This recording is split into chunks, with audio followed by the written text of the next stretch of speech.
Oh, hello. It didn't work. Hang on. We're gonna go back because he needs to do the thing.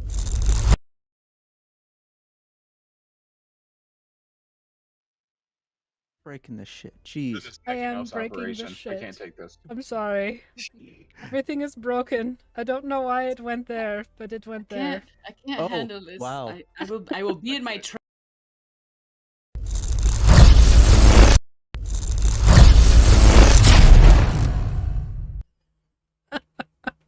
Professional streamer. Wee. So, as you saw, shut up, Agni. Like, go screw a duck. Yeah, so as you see, we are not playing our regular Mistwalkers tonight because there are people that decided to fuck off. So, I could be more blunt. no, don't be more blunt. So, Cedar the Barefoot has graciously offered to do a 1, 2, 3 shot for us. Depending on how it goes. Depending on how it goes. So, Knowing this group, 12 shot. 12 shot, yeah. No, yeah, I was gonna say, the more I get to know all of you, the more I realize that my plans are just out the window, and what the hell have I done? Essentially, yes. That's kind of where I'm at the moment. No. So, Cedar, all you. Let me just send a quick message to the original folks, because this little hopefully 3-part saga is actually a spin-off of the current campaign that I am running, and which I am recording and editing into a podcast, which will be released soon by Campaigners of the Coast. It will be available on all major platforms where you listen to your podcasts. The first arc is where this spin-off is from. It's they chose the name 3 1/4 Giants because 3 of them are very tall and 1 of them is very short. Very short. Well, it's Friday. It is Friday. What's Friday? Our campaign on Friday. Isn't it Monday? What year is it? We just have like 2 really tall people or 3 really tall people and then 2 not so tall people. One with a height complex. All right. So I suppose I'll read from the little information that I gave to the little group chat. We start on the planet Brocalo. First contact was a meager 4 years ago. The planet that we are going to be having this little campaign on was introduced to the vast darkness of realm space by some seemingly random planet-siders from Toril. Now, it wasn't the Gith. The Gith, as far as planet-siders here on Brocalo know, seem to be the ones who tried to regulate matters regarding realm space, since they were apparently among the first, or the actual first, to master travel amongst the stars and try and regulate what they can and what they could. Tensions, as far as you've gathered, are kind of high, but you don't really see too much Gith activity planet side here on Brocalo. And we are going to enter this lovely little planet's atmosphere, and we'll be starting in the town of Big Brook, set in the southern plains that then give way to a desertous terrain, which is complete with poisonous tumbleweeds, angry awakened cacti, and maybe some territorial Thri-Kreens. Feel free to Google Thri-Kreen if you feel brave. Now, there is a stagecoach that's heading to a town that is further west, and it's going to be leaving this afternoon. The stagecoach leaves pretty much like every 6 hours or so, maybe twice a day at most. There are seats available on this stage, whether you are heading to this town to the west, which is called Gramsby, or further on.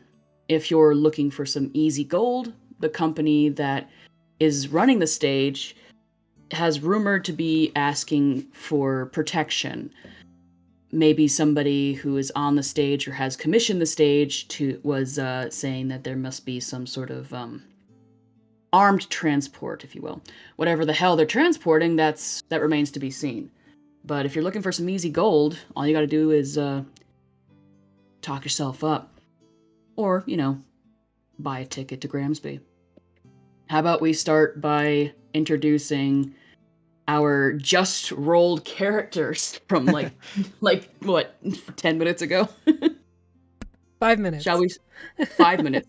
Shall we start with Affy, since this is kind of your gig? Oh, okay. Well, the channel, Yeah, I suppose so. Mm-hmm. So I am playing Mira, who is a half-orc gunslinger, because Cedar likes me, and I get to play a gunslinger, and I'm very excited. I told you could. Pretty much hails from the area, and semi-mercenary, kind of flighty flake, I guess, would be the best way to put it. Just a little ditzy, I suppose. And yeah, that's all I got, because they were rolled like 10 minutes ago. I'm sure we'll learn more. Yes. How about Jeremy? I did not know someone else was playing half-orc, so we have 2 half-orcs in the party. That's fine. Best friends.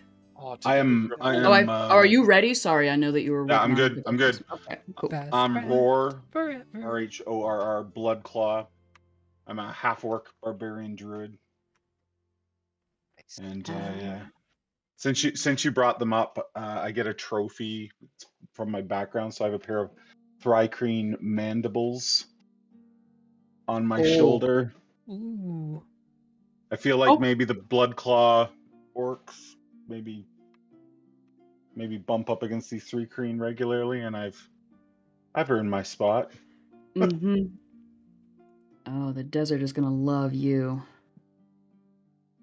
So worn ornamentally. Love that. Yeah, ornamentally. Beautiful. How about Rob? I'll be playing Thun, the Thunderous Bloodbringer. Easy gnome. No, he is a mountain dwarf. Oh, He's a Norf? He's a mountain dwarf. Oh, I was gonna say, he's a gnome dwarf? Oh. Yeah. He's a gladiator from the fighting pits. Is he from Brocalo? Sure. Let's just make it easy. Okay. He is a very good fighter. Quote, good, quote, unquote, fighter. Got it. Because this is the first I'm hearing of these characters as well. Real quick, so could you say the name one more time? Thun, the Thunderous Bloodbringer. THUN. I want him to have irritable bowel syndrome. And that I was gonna say. I just wanted to have like this really high pitched voice. It's like my buddy from Saskatchewan. It's everyone's buddy. So when Thun the Thunderous Bloodbringer goes to parties and it says BYOB, does he bring beer or does he bring blood? Yes. Thought so. Affy. I mean, God. I already did you, Affy. Yeah, you did. Artemis. I'm playing Jade the Steadfast, and she's a Earth Genasi cleric. Is she caved? Yeah, I caved. Shut up. Don't judge me. I know clerics, okay? I can make them in a hurry. Earth Genasi. You said cleric druid? Cleric. Oh, just cleric. Okay. How did I get yogurt on this? Okay. Don't ask questions. Don't ask me that. Don't ask me. Any character traits, or is it just the character trait cleric? I mean, always, Yes. but no, her character trait is that she doesn't have any freaking idea what's going on because my ADHD is being really bad right now. So, Wishes her parents played Mozart while she slept. yep. Cool. Last but certainly not least, Cade. Yeah. So I'm gonna be playing Poe. He's a Kenku rogue. It's not his real name, but you can't say his real name without a beak, so he just went with Poe because it's the easiest reference for people to make.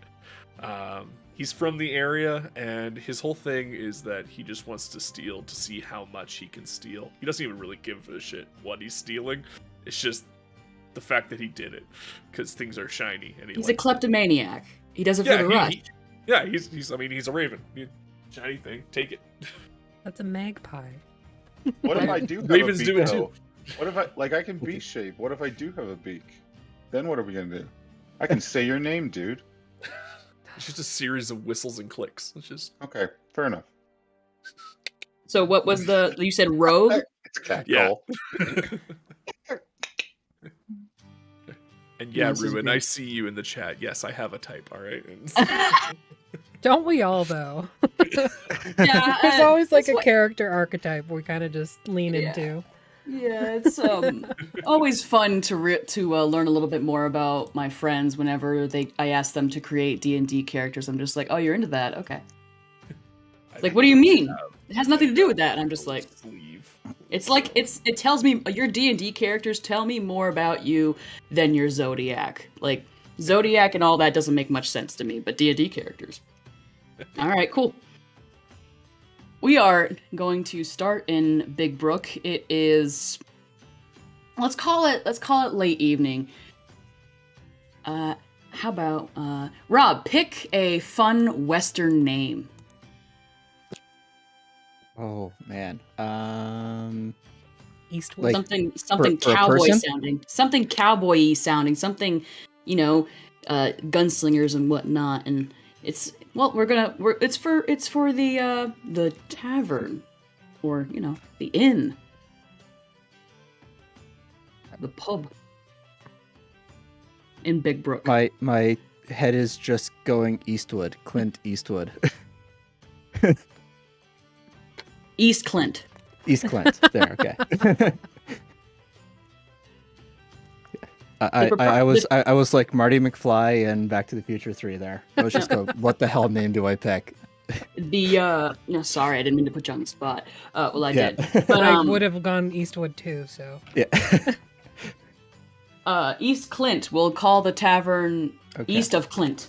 The proprietor of said tavern / pub / inn is not a homophobe, transphobe, or racist, so we'll leave that at that.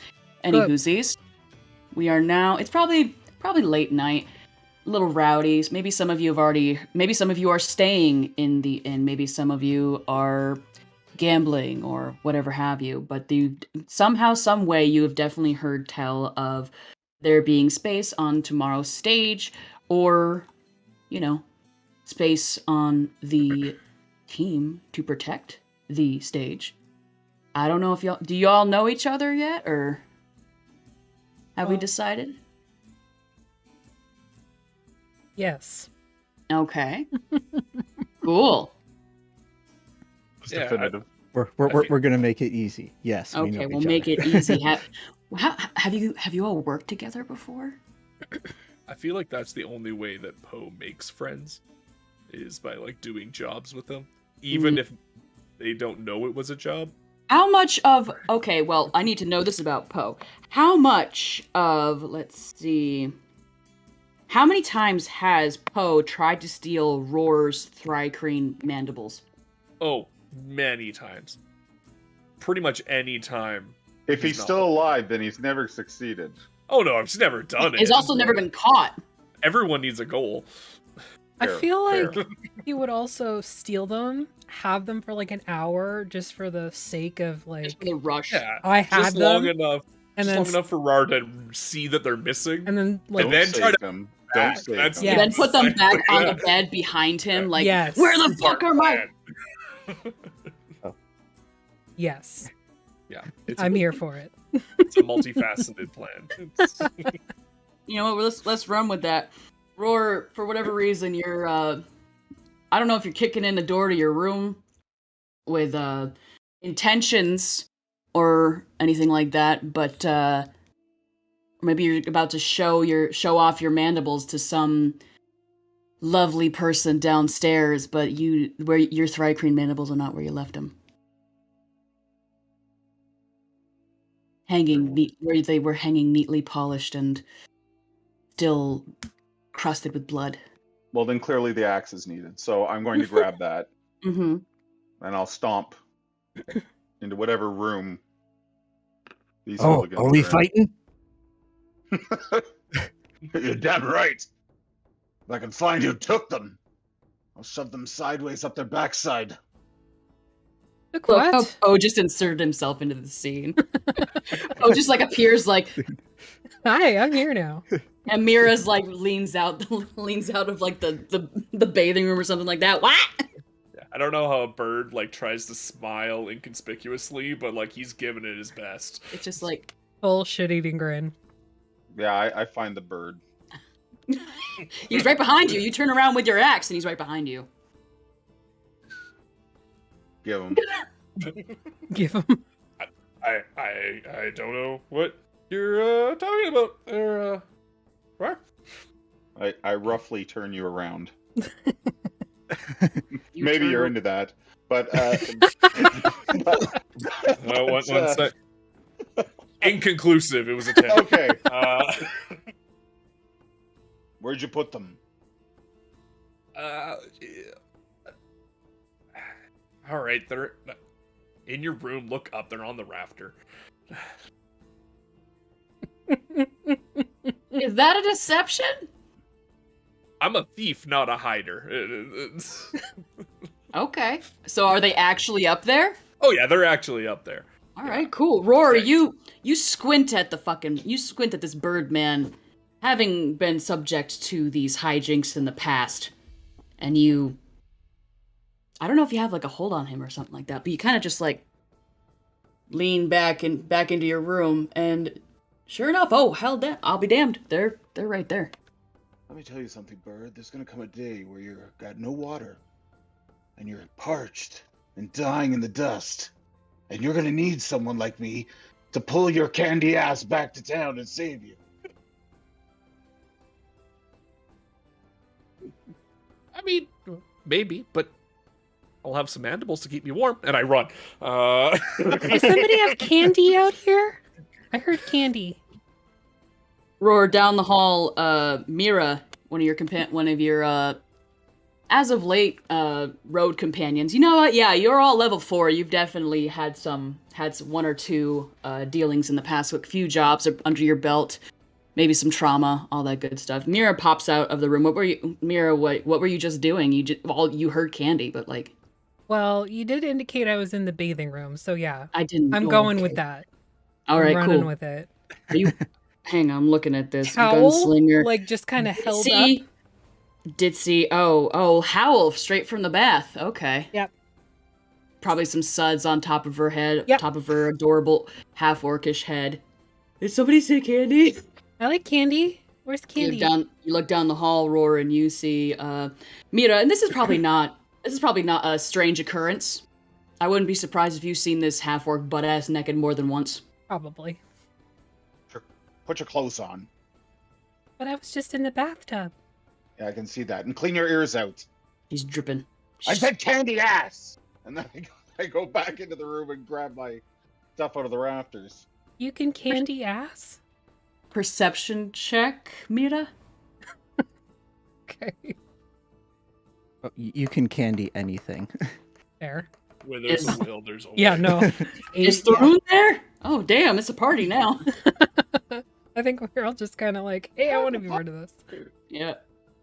Yeah, feel free. Insert yourselves into the scene. I love that. Oh, I heard Rhorr talking about fighting, and Thrun comes running up the stairs. like dwarven feet. Tung, tung, tung, tung, tung, tung, tung. Fight. yeah, And, I got in my hands what basically amounts to a sledgehammer. Sledgehammer. Lights. You Bird heard Brain's been fight fucking and I with the heard gear. candy. Like, obviously there's a disconnect here. Can you seriously not put some clothes on? Why? What was your perception roll? I don't have 8. Fantasy Grounds open. Should I open that? No, it's in D&D Beyond. It's on D&D Beyond. Oh! But I rolled an 8. So, You rolled an 8. We're not in Fantasy Grounds, are we? no. No. Just link to the D&D Beyond thing that Cedar sent us. Cool. You sent us something for D&D Beyond? Okay, I gotta get into that. Did I put it in the chat? I'm sorry. I'll get on That's it. okay. Don't worry about it. This is just for funsies. Okay, cool. There's no danger to be seen. Actually, you know what? You just came running up the stairs. Thrun, Yes. straight down the hallway. There's some dude coming out of his room, and he kind of just slowly eyes you all one by one, like eyes like moving from Rhorr, who's like half in his own doorway, like reaching up into the rafters, probably cussing under his breath about shoving weird things up a bird's ass or something like that. Slowly over to you, like seemingly like if you could perceive an insight check happening, I guess something like that. Look, kind of like takes you in, and then like kind of glances over at Mira, and then just kind of like looks back down at his door and closes it, and tests the handle to make sure it's locked, and just kind of makes his way towards you, but with intention towards the stairs, kind of hands tucked into his pockets, kind of a not terribly fancy, but you know, clean, fairly well dressed. As he's slowly walking past us. How's it going? He doesn't say anything as he walks past you and goes down the stairs. Is that the guy with the candy? Yes. Yeah, that's him. Get him. Oh boy. Put pants on first. Roll initiative. Oh, Is it an action to put my pants on? I think you'd get farther without your pants. I don't know. Oh yeah, true. And I'll start after him. Okay, I guess. You just hear.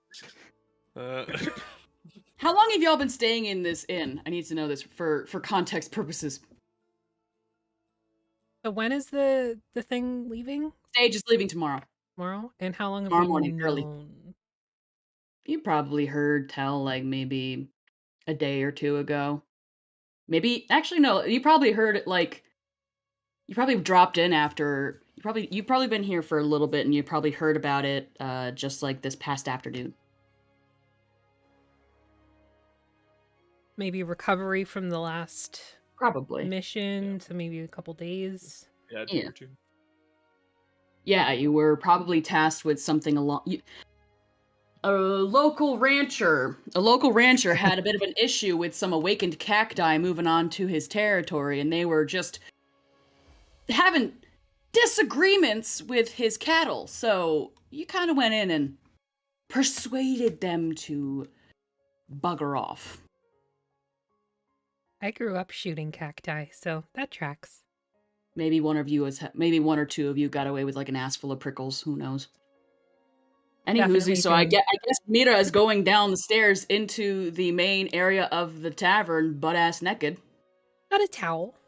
A towel, is it up here, or is it just around the waist? Like air drying or something? Kind of like, I don't know. How big is Nip the towel? slip. Well, you're a half-orc, and half-orcs can be up to true. like 6, Okay, 7... so it's like the sort of 90s classic towel around the waist, and the hair's long enough to cover the nip. Very So, early, yeah. late 90s, early 2000s, Yeah. aquamarine. Got it. That's what's happening. Cool. Right on. Mira pushes past you, Thrun, mostly naked, still dripping wet, maybe some suds still on her head. Jade, are you downstairs or are you in your room? Like, where are you at right now? No, like as all this noise is happening, Jade comes out like she's ready to go. She's got like her she's got like a leather jacket on kind of over some scale mail looking armor. Mm-hmm. And like she comes out and he kind of leans in the hallway to sort of watch all this shit happen. Mm-hmm. And like 2 or 3 minutes later, a very bubbly looking tiefling comes out right behind her and goes downstairs. And she Hey, just kind of leans against the doorway like, hey, it's you did Tuesday. with your chainmail on. Damn. Fortune favors the bold. You all like maybe maybe a faint Jingle Bells kind of tune earlier. What was that? It was my hair. 'Cause Santa? she's got like dreadlocks that are made out of jade stone. Who is the girl though? The tiefling, you're looking out of your door. The tiefling passes you. She passes you, Rhorr, and she kind of like she like kind of does the sexy like, and then it keeps going. Yeah, he's so oblivious to shit like that. And she like kind of does a little wave over the shoulder as she descends. She egresses. She descends gracefully downstairs she nearly floats. Seriously, who Jade is just that? looks really pleased with herself. She does your hair? Sure. If that's what we're gonna call it, then Yeah. okay. You're already downstairs, Mira. At that point, I'm not even gonna make you all roll a perception check for this. You hear the innkeep who you've been here a few days. We'll call the innkeep. Woodsy? We'll call him Earl. Tell him Squint. Earl Squint. Earl had to die. Yes, Earl, he did. Earl Squint.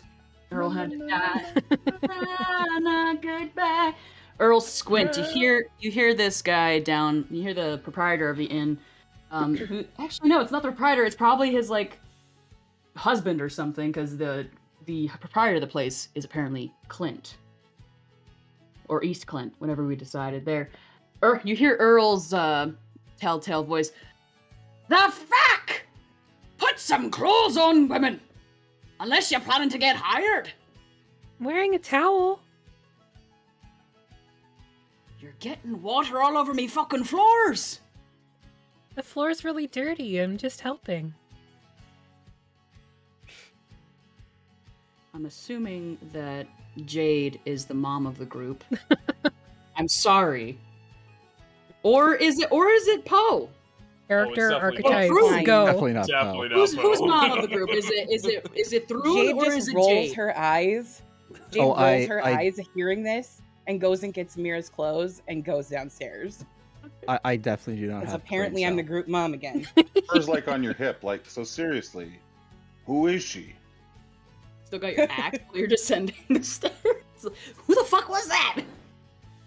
I have a 6 I- intelligence. I miss a lot. That was the latest one night stand. Group dead? They're standing in there. Poe Yes. flutters down from the rafters. He was hiding. I just get dressed in the middle of the tavern. I don't even go back upstairs. Jade like holds the towel up as best as she can to sort of cover up Mira, but like It's what are you half doing? work. It's half work. It's not a terribly big Yeah. towel. And you know, like towels Jade, aren't like, made cares, but for like bigger people anyway. So Just bend over and it's like full. oh, of course ass not. out. Yeah, full ass out, head empty, ass out, all that good stuff. Some of the what's it called? The patrons. Some of the patrons of the tavern have apparently decided to spend a little more time since you've been staying here, because apparently this is not necessarily new to them. No, this is definitely a common occurrence. So they look respectfully. They disrespectfully look at you respectfully, or respectfully look at you disrespectfully. One of those two.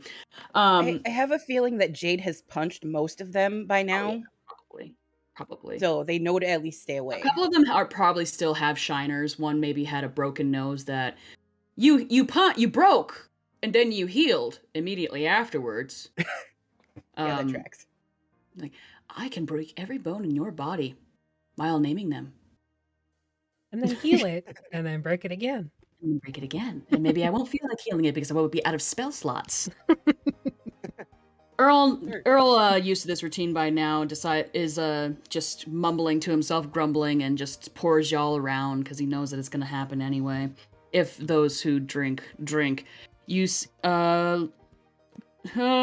you want, you can make a perception check to see if the person that passed you, Thrun, is this guy is still in the tavern, or if you have any interest, or anybody has any interest. A 10.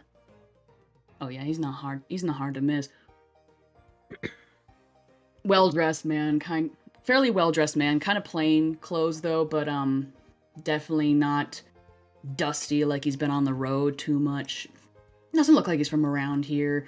Kind of a dark mustache, not bushy, but not like a thin pencil mustache or anything like that. Just a regular ass mustache, bald, shaved head.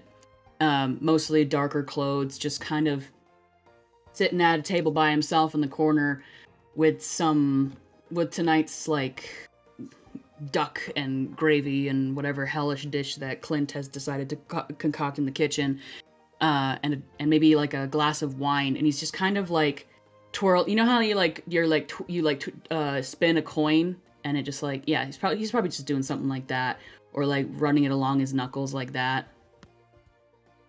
Otherwise, the room is pretty crowded. It's merry. Some of the people have come to know some of you. Maybe you even did a job that ended up helping Big Brook in some way. I'll let you imagine that, or otherwise.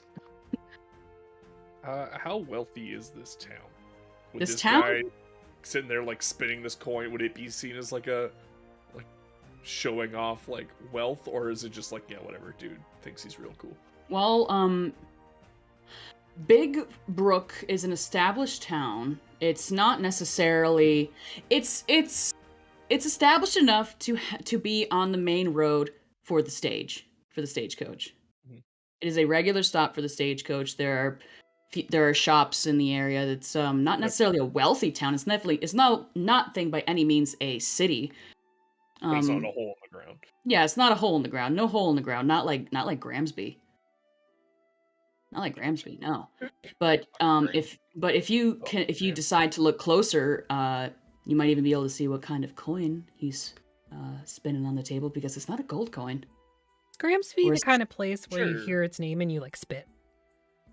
Gramsby. Oh, was it from Corner Gas? Fullerton? Sure. I'm Canadian. That was a joke for like 3 of us. I didn't even hear it. 4 of us. Four of us? Oh, there we go. All of us except Artemis and Cedar. And I'm Diet Canadian. So. Yeah. Well, if you've seen Corner Gas, you know what we're laying down. I mean, I didn't even hear what the reference was. My apologies. That's okay. Excuse me. Sure. Yeah, I'll check to see if I can tell what kind of coin it is. Sure. Perception? Perception. That is a 16. Jade, you're a rogue. Yeah. How much does Cade know about the 4 years ago was first contact. Some random people came from the sky. Some people came from the sky. Some folks probably thought that either they were gods or the angels or whatever have you, but turned out to be people from another planet, which until then was pretty much unheard of. The stars were something unattainable, something that you navigated by, and to fathom that somebody would come from the stars was fantasy, stories, whimsy. As a rogue, I'm sure I'm not. Well, you seem to be into the just stealing and whatnot. So I don't know how much you know about the underbelly of the area. Would you say that you're kind of versed? I feel like kind of like tangentially, like he's not like super well versed in like you rub shoulders with like the mafia or anything. But I feel like you've been on the outskirts. You've like observed stuff, I guess. Yeah, and it's it's one of those things where like, oh, this is a coin that I don't have, so I'm gonna take it. Yeah, I actually think you have probably seen a coin like that before. Nice.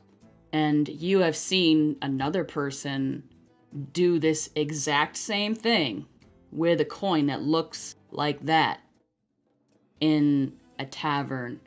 Some person sitting by themselves in a tavern spinning this coin, a coin very casually. Do I know enough to know if it's like a calling card of like this person or like an organization? You, based off of the time, you've probably seen this happen maybe 2 other times. The third, like maybe the second time was just coincidence. Third time, hell no. Third time, it's with different people, something organizational. Because the last 2 times, that person who was spinning a coin that looked exactly like this one was soon joined by somebody else.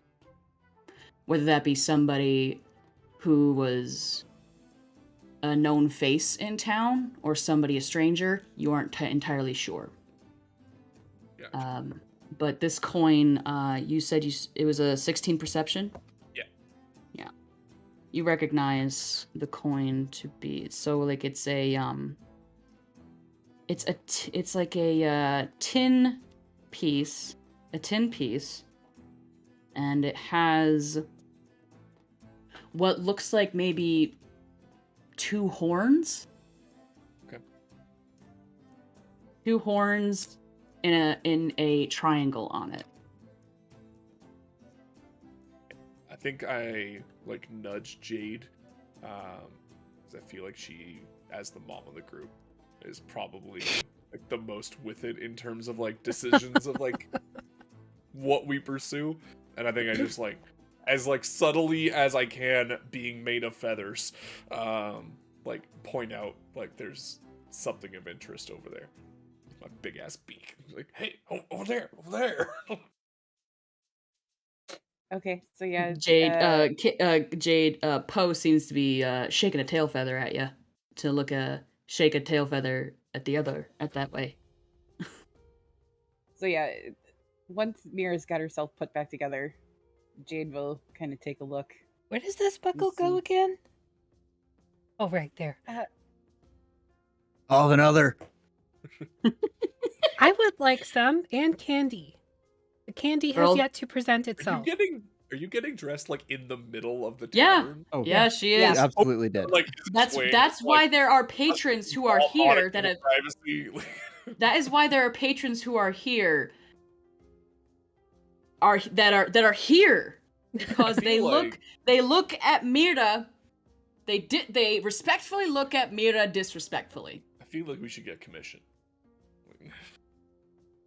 Why would you be commissioned?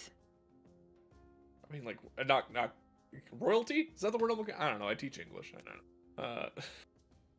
Not finance. Are you Only saying fans. you're my pimp? Is that what you're trying to say? Agent. Okay. What is that? Immediately, Earl like lifts his head and he like looks over at you sternly. I'm not being a sex worker. You can calm your junk. You're not licensed to be a sex worker in this. You don't know that. This respectable. Ooh, and you hear Clint from the back just go, "Honey, calm the fuck down." Oink. Jade just sort of like moves Mira to the bar where she knows she'll at least sit still Yay! for 5 minutes. I want that one that's like bright blue and has like a little umbrella in it and like a bunch of cherries, extra cherries. Earl painstakingly sets to task making you this fancy blue drink that you requested. We'll call it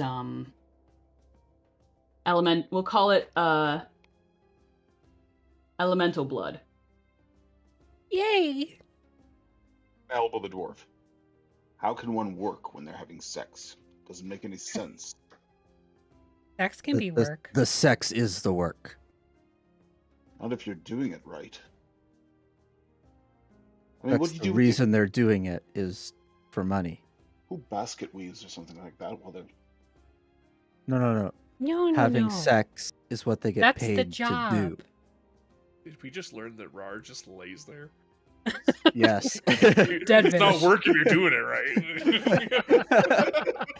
He's not he's not a big Nelly bottom, he's a lazy bottom. Well, The tiefling that left Jade's room is across the bar and leaning against the table. Bodice done up nice and tight to kind of give some lift, and she kind of looks your way and just kind of goes at Rhorr specifically, because I'm sure you're not being subtle or quiet about what you're talking about. Fine, don't need my hair done.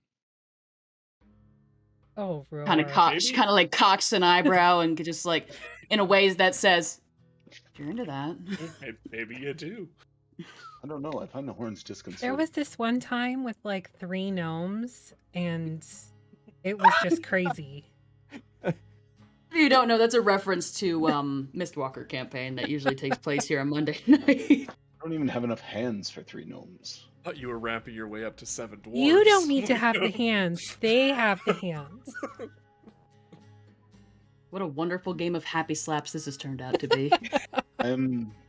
Are you I feel like surprised Rhorr is No, playing I'm Tetris in his head, trying to figure out the math on that. There's There's steam coming out of his ears. He's got a vein that's pumping right here. There are those with true sight can see a numerous amount of symbols and and mathematic equations just flying through the air, just smacking this man in the face and going through him and being erupted from him. Random words and small bits of verbal memory and stuff like that. And sometimes, I'm sure there's eruptions. With 3 gnomes, you just have to lay there. You just have to. It would be perfect for you.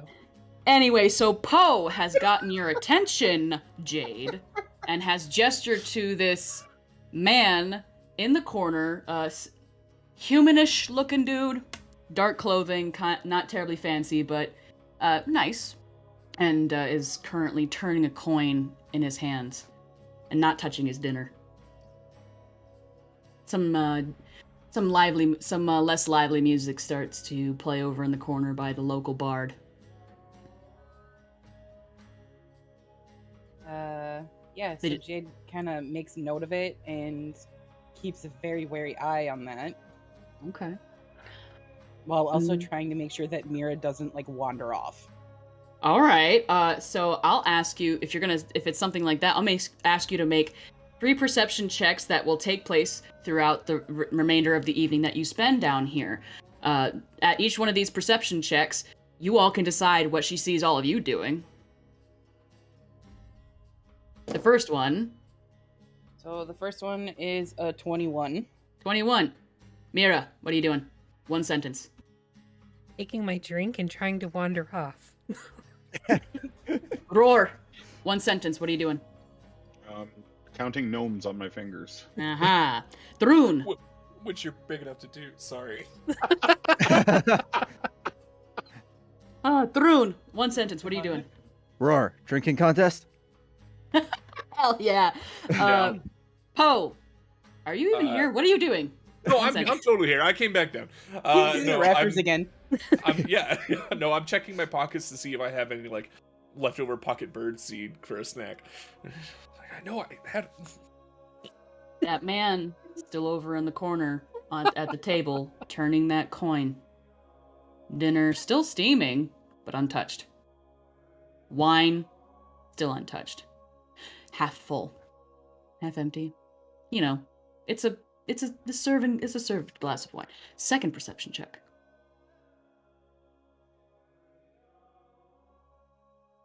16. Mira. Taking my drink and going to sit with the guy with the weird coin. We'll resolve that in a moment. Okay, Rhorr. Drinking and still trying to count on fingers. Thrun. We are drinking, right, Thrun? Of course. Why hasn't that guy touched his food yet? Maybe he's not hungry. Poe. Why would you order the food? I definitely found some birdseed in my pocket. I rolled for it. What kind of birdseed? Is it like the sunflowers, like that good shit? Yeah, like whatever the peanuts and space equivalent of some, like, sunflower seeds is. some like delicious sunflower seeds and like those little teeny little pellets that are like in every bag of birdseed that you see, but you're not quite sure what the hell they are. Yeah. If anybody knows, please drop it in the chat what those little pale balls are. Shut up. All right, cool. Just as an FYI, Ben says that the coin is just a Chuck E. Cheese token. Oh man, can we go to Space Chuck E. Cheese? Oh man, what in the Five Nights at Freddy's? God fucking damn it. So Anywho. we're raiding riff tracks tonight, is what you're saying. Yeah. Yep. Yeah, let's do it. And Rhorr is apparently trying to teach himself how to play skee ball with gnomes. Anywhoosies. Jade, Mira, you turn the last thing you say. I'm gonna retcon and have Mira go last in that. You turn around, as you're like doing your whole like percepting and whatnot. You turn to look at you, and there's like like in anime where it's like the line outline. It goes ding ding, and where somebody used to be. Not there. Yep. She not there. You turn and look over your shoulder. Yes. She's kind of like trotting over to the table at this strange man has been sitting at all night, and she has sat her ass down in the chair across from him or on the table. Beside him. She's got clothes on now. What'd she say? What'd you say? Beside him. No, Artemis, what'd you say? At least she's got clothes on now. Okay. Yep. All right. Cool. Let's go. Let's go to Mira. Hi. Kind of just like tilts his head at you and kind of looks you up and down. Your food's getting cold. It's moving in that direction, just slowly. Mm-hmm. And the spinning of the coin, it's really annoying. So, stop. Okay, thanks. He kind of just like smiles at you. And slowly lets the coin flatten out on the table. And he kind of looks at you a little more intently, and then puts his elbows on the table, steeples his fingers, and looks at you in the face and says, "Das ist taken." Nobody's sitting here right now, except me. Das ist taken. Yes, by my ass. Mira, he's creepy. I'm literally sitting here. I don't... Yeah. How is this hard to parse? I mean, I'm sitting right here. Taken. But yes, it is. I'm sitting in it. Therefore, it is taken. Jade, Mira, come have a drink. You have arrived at the table. And if any of you the others want to have noticed this, sure. Perception check, especially, and I'll give Well, no, you're hardy boys. Yeah, you probably don't need disadvantage because you're probably not even buzzed. Yeah. Jade, you come over and you come into this conversation at the third time he has said, "That seat's taken." I don't understand, Jade. He's saying it's taken, and like obviously I'm sitting right in it, so I don't understand. Jade just kind of looks at Mira, or just kind of like, without taking her eyes off this guy, she just kind of taps Mira and she goes, "Mira, love, there's more candy at the bar." Ooh! Get up and go. That's not a lie. Earl has learned. Earl has learned. Clint's probably made up some like delicious homemade like when you make like that syrup or whatever Maple with sugar syrup and and whatnot. ice. And Oh, you want? Oh, well, we can make it a slushy. Yeah, sure. Clint's got a magical snow cone machine back there. No. You put it. You put the maple syrup right on the Another snow. And it Canadian freezes. thing. Oh, the most Canadian thing you can fucking think of. Okay, it's not. It wasn't going to be maple syrup, but it can be now. Maple syrup. He has his own little. He has a snow maker. In the desert, how does that work? It's just He has an ice elemental who's. He has an ice elemental. He's got a box of colding. He's got a box of colding. It creates 10 gallons of snow. Creates up to 10 gallons of snow every hour, and he just pops that shit open like a cooler, like you're gonna get your nice old ice cold beer. He pours a couple of lines of maple syrup, local, terribly dry, maybe a little bit spicy because, I can't imagine what kind of a maple tree would grow in the desert. Pours a couple of lines, grabs some fucking pixie sticks, places it on one end, and just twirls it up right there like a fucking hibachi chef, and he presents them to you like fucking kunai knives, and he throws them at you, and you catch them, and in your mouth too. The cooler or the box of colding just says abominable on the side of it. Yes. It's a new thing too. He got it from some merchant off planet. Yeah, big fancy. I like it. Are you still standing over the guy at the table there, Jade? As soon as Mira got up, Jade sat down. Oh shit. He just stares at you. Do I notice this? Since there's confrontation about to occur. Perception check? 19. Yeah.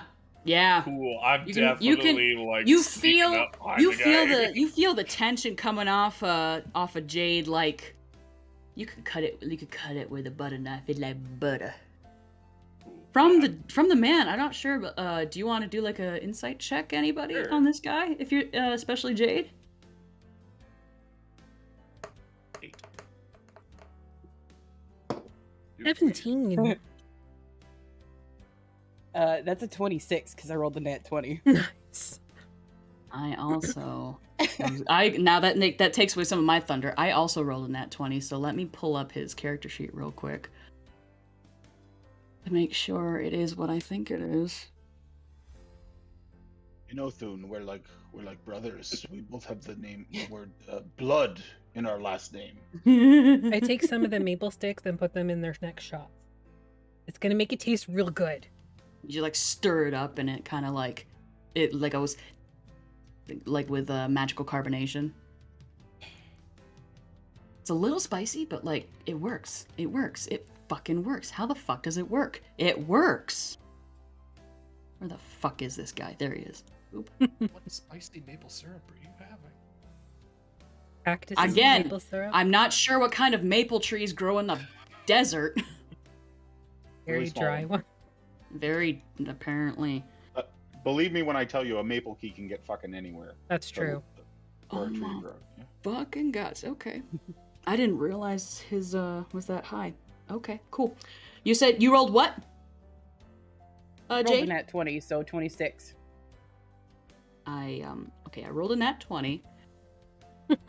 And I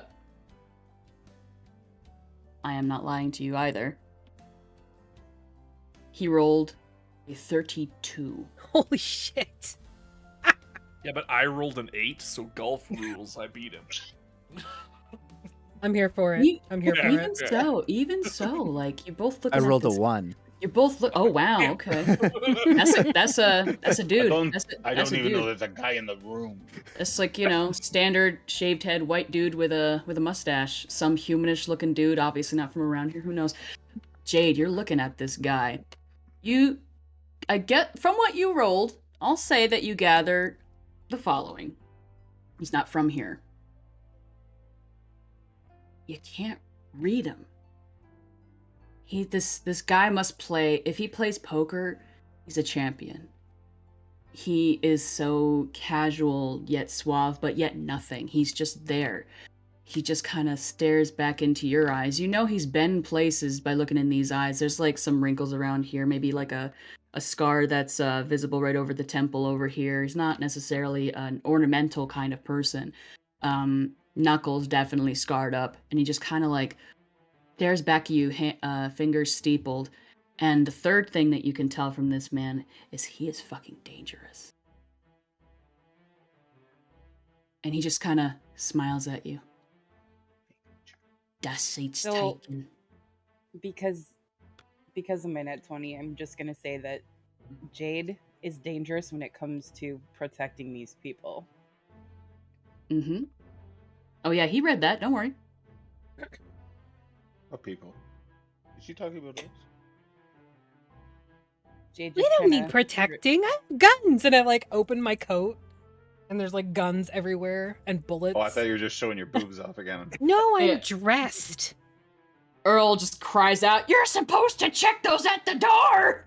I'm not checking my guns. They're my There's a babies. He just takes his rag and he just like smacks it against the sign that's over the bar that says, "Check your guns!" They have their sledgehammers. How am I supposed to defend myself if they have their weapons? And he looks over at you guys. "You're supposed to check your sledgehammers!" And he like smacks the rag at the sign again and it says, "Check your guns, check your sledgehammers, check your axes, check your knives, check your blah blah blah blah blah blah blah." And it's a very long A sign. really long sign. Yes. Yes, it is. Well, nobody asked. Why Ben would just we check gave them if us they the don't name ask? for the one shot. Boobs, Yes, bullets, I and love broken it. rules.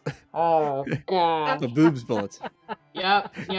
Boobs, bullets, and broken rules. I love it. I love it. I love it. I love it. Whew. All right. So at this point in time,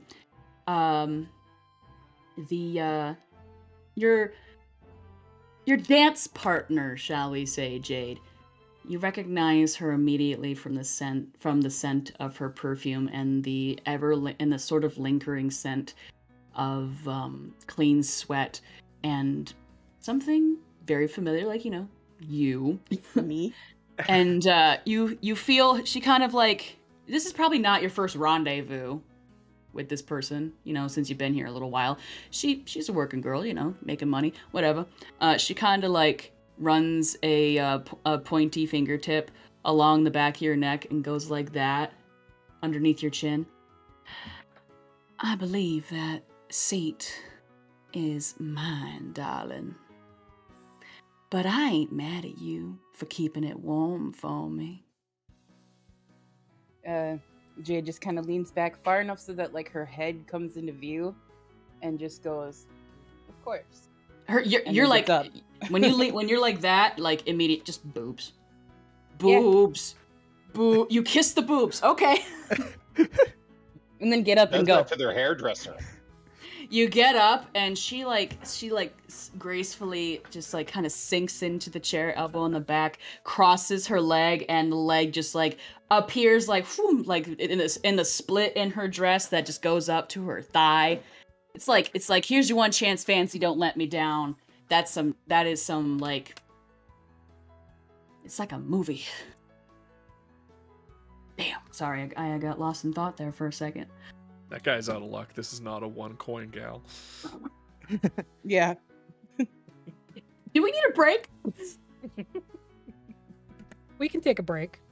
Shall we take a quick break? Yeah, I could use some water. Call I'm my feeling a little hairdresser, parched. 'cause I don't think she's before- doing it right. Yeah, before fart in the chair, stake your claim to Sir Dominus, for fuck's sake! Before we'll wind into a break here, we'll end the night. That night specifically, we'll end. I'm sure that Jade maybe cuts a few glances over that way. The night winds down. The tiefling, give her a name. Sapphire. Odds no. Kessa. Roxanne. Spell that. Roxanne. Kessa. Kessa. Her professional name. Kessa. Kessa is speaking. Can you speak Infernal? Yeah. No. Can you speak Abyssal? Only when I drink. Because I just realized that tieflings speak Abyssal. My apologies. Can you speak Abyssal? They speak Infernal. Oh, they do? Yeah, Oh, they speak Infernal. Okay, do you... Infernal's one of the ones I have. Can you... Oh, you can understand Infernal? Mm-hmm. I'll send you a little note during the break. Okay. She sits with him for not terribly long. She at one point, touches his hand that has that he's like hanging onto the coin with, and he pulls his hand away. She observes the coin, kind of polishes it with her thumb a little bit, and kind of like twirls it across the table back at him. Goes and then gets up and resumes whatever the hell she was doing that evening. And I will send you a little note as to what you were able to gather. I'll have you do a perception check to see what you can discern from across the room in a noisy tavern. And with that, we'll be back momentarily. We'll be back.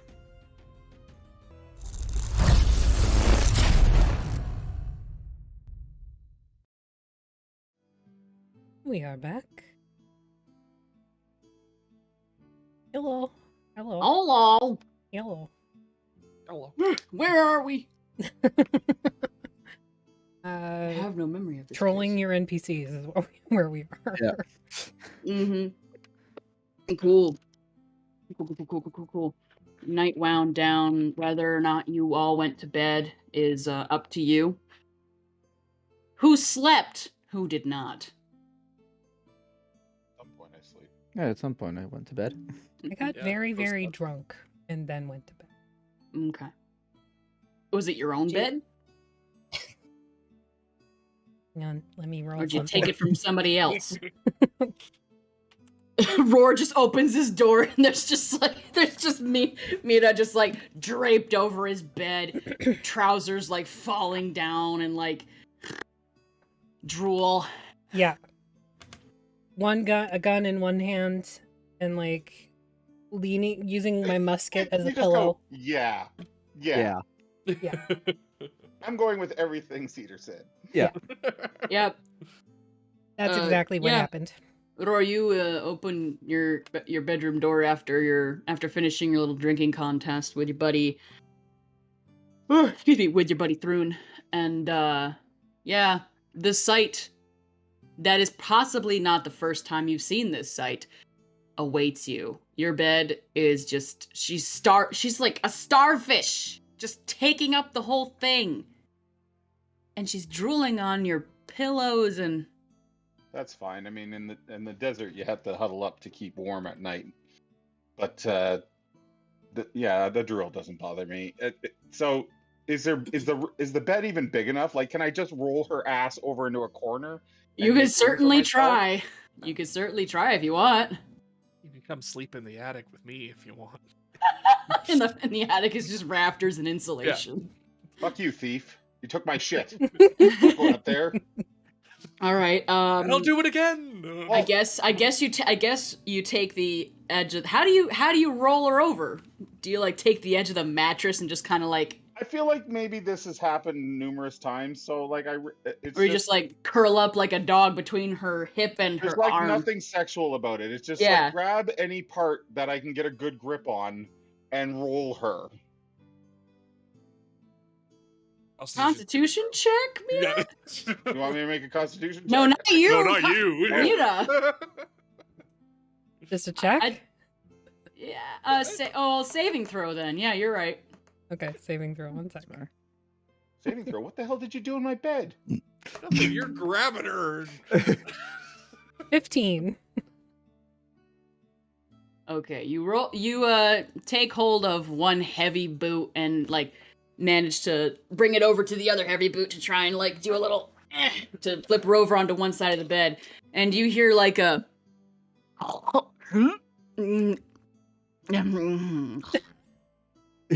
Like, this bitch pukes on me. Betsy. I know that sound well. Betsy, why do you hate me so much? Why do you keep misfiring? There are definitely powder burns all over this half-orc's face.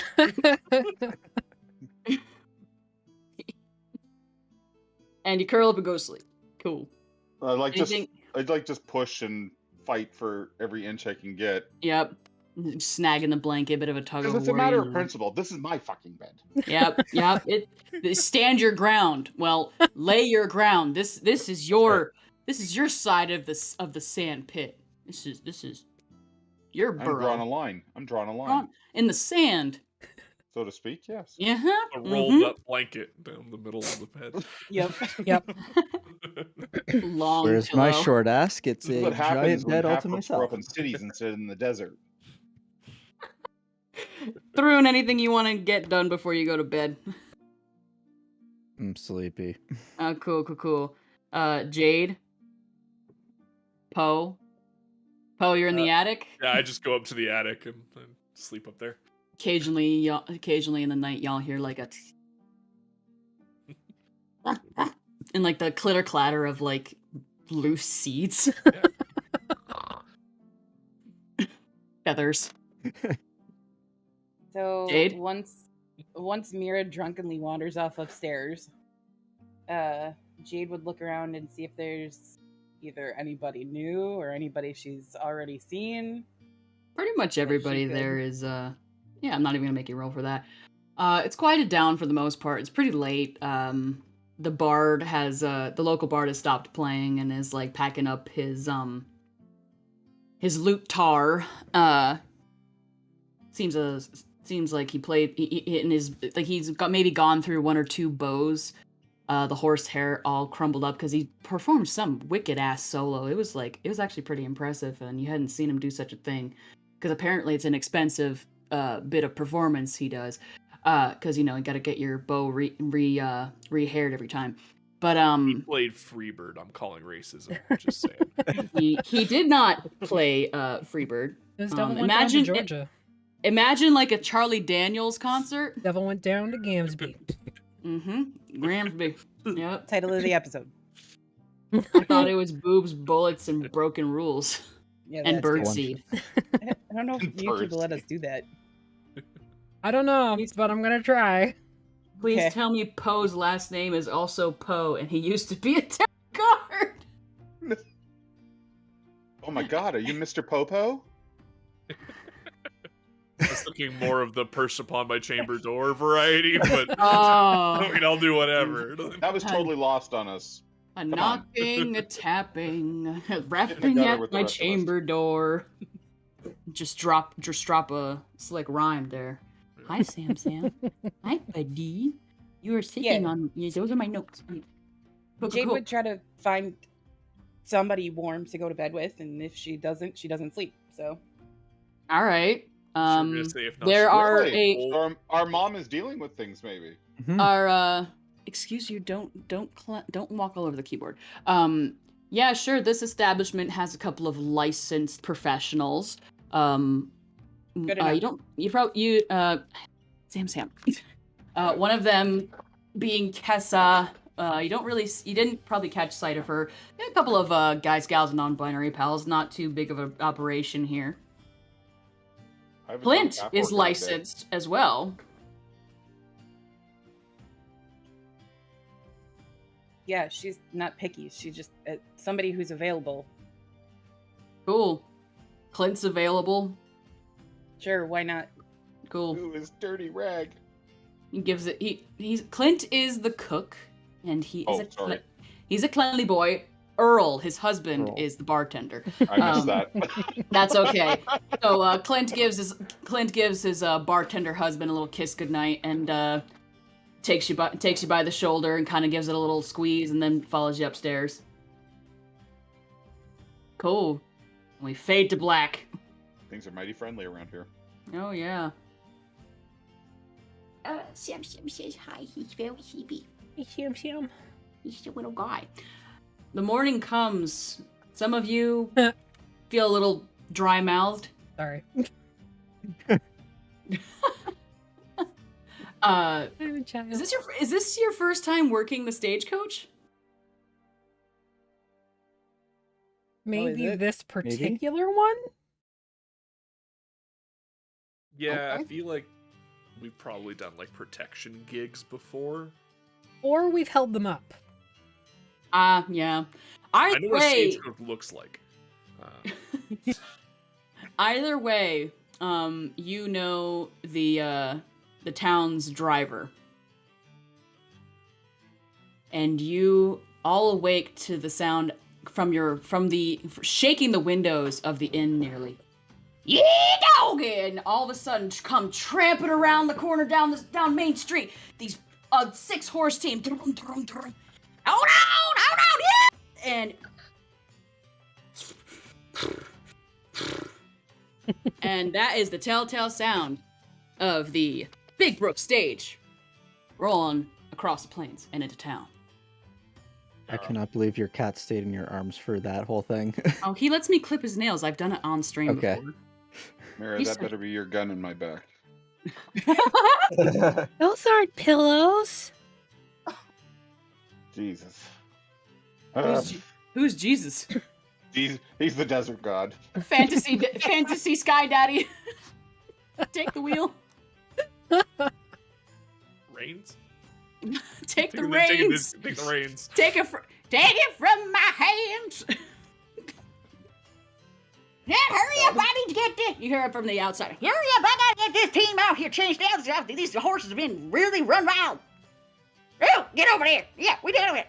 We gotta go over and get them. Get that. Whoa, that's a big old package. All right. Well, I'm too old to lift this up onto the stage. You gotta have to do it yourselves, boy. I got lumbago.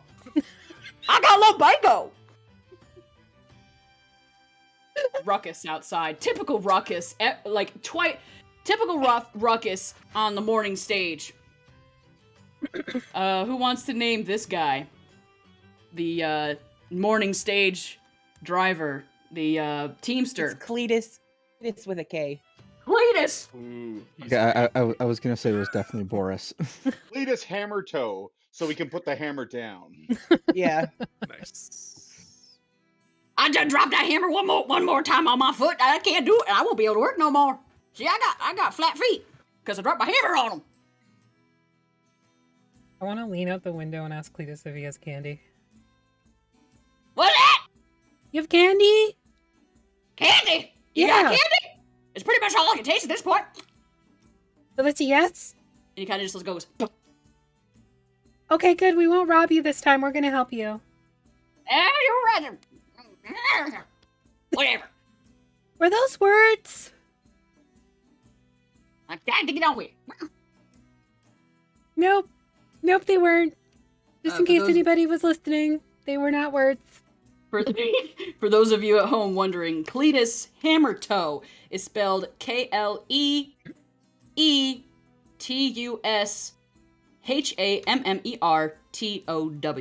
Oh, you gotta take the ER out and put an A in. It's Hammatow.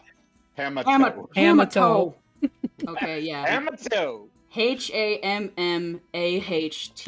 Well, from down there with a hammer toe. Ain't better than a camel toe. Them camels been real angry lately. Seems like them awakened cactuses be them fucking pricklies out there getting all stirred up. The Thri-Kreen are on the move. Get your asses out of bed. We gotta get going. Those were words, but they didn't make sense. Out on the board stage. I heard that you was right. Why are you melting cacti? You doing it? I don't swing that way, young lady. While Mira's yelling out the window, Rhorr gets all his stuff together very quickly because he's anxious to go. And then as I walk out of the room, I'm just going to turn back to her and go, you got to trim your toenails. Those were your toenails. No. I have scars from Thri-Kreen, not nearly as deep as what you did to my calf last night. You throw back the blanket and Poe is... Mercy. Poe is just there and there's birdseed everywhere. He's in the middle of like chewing on he's like in the middle of chewing on like a dry piece of maize, probably stolen from some poor town resident's door. Just like See, it wasn't me, it was Poe. It was not Poe. It was. Look, he was in the bed with us. I don't even have toenails. Growing up in the desert, he's like a really early riser, so he's gonna walk down the hallway banging on all his friends' doors, like almost like a kid that's excited to get going. Like, come on, yeah. Kleetus is here. If y'all aren't not woken up by Kleetus's yelling, you are surely woken up by the sound of your door frame shaking as Rhorr runs down the hallway, stomping his way all along, banging his fists on every single door that he passes. It's go time. I get up and just use my sledgehammer as like a cane to help me walk off the night before. Clint has risen from the warmth of your bed, kind of like brushed his hair back, and like kind of goes like, kind of like braces his hand on his back, and it kind of cracks his spine a little bit. Goes like, I mean, Jade is an Earth Genasi, so I figure she probably could help him with that. yeah. Oh, you did. You kind of like thick dirt girl. he smirks down at you, and as he's pulling his trousers up and lacing up the front, and he's just like, always a good ride, thank you. And he opens the door, throws his shirt over his shoulder, and just like the fucking Matrix, just like dodges around the flying fist of Rhorr as he's going to bang on the door, and your elbow goes swinging into the room and bangs into the door right past Clint's face. I'm gonna like look into the room and then look at Clint and be like, "You cut hair too?" Well, something like that. Oh my god, they're talking about sex, you idiot. I knew that. I need to see how buff Clint is real quick. Hang on. Jade is just sitting there like she's got like the typical like bed sheet just like wrapped around her, just looking Very artful, at you very through the artful. doorway, like, and Yeah, yeah, he got tiggle bitties. He got big billowy man. He's got big billowy man bosoms. Just a dusting of ginger hair, neat, nicely cropped ginger beard. Kind of smirks at all of you. He shakes his head. You're always a lot bit fun when you come here. Hope your job goes good. And before you leave, please, for the love of all that is holy, don't drive my husband insane. And he kind of just like saunters down the hallway and goes down the stairs. I didn't come, I'm just saying. What? And I just walked downstairs. You hear a flit of feathers roar as somehow the Kenku has like flitted out of your room like a pigeon. Disappeared. Don't know where. I'm just impressed because Mira's better at mimicry than I am.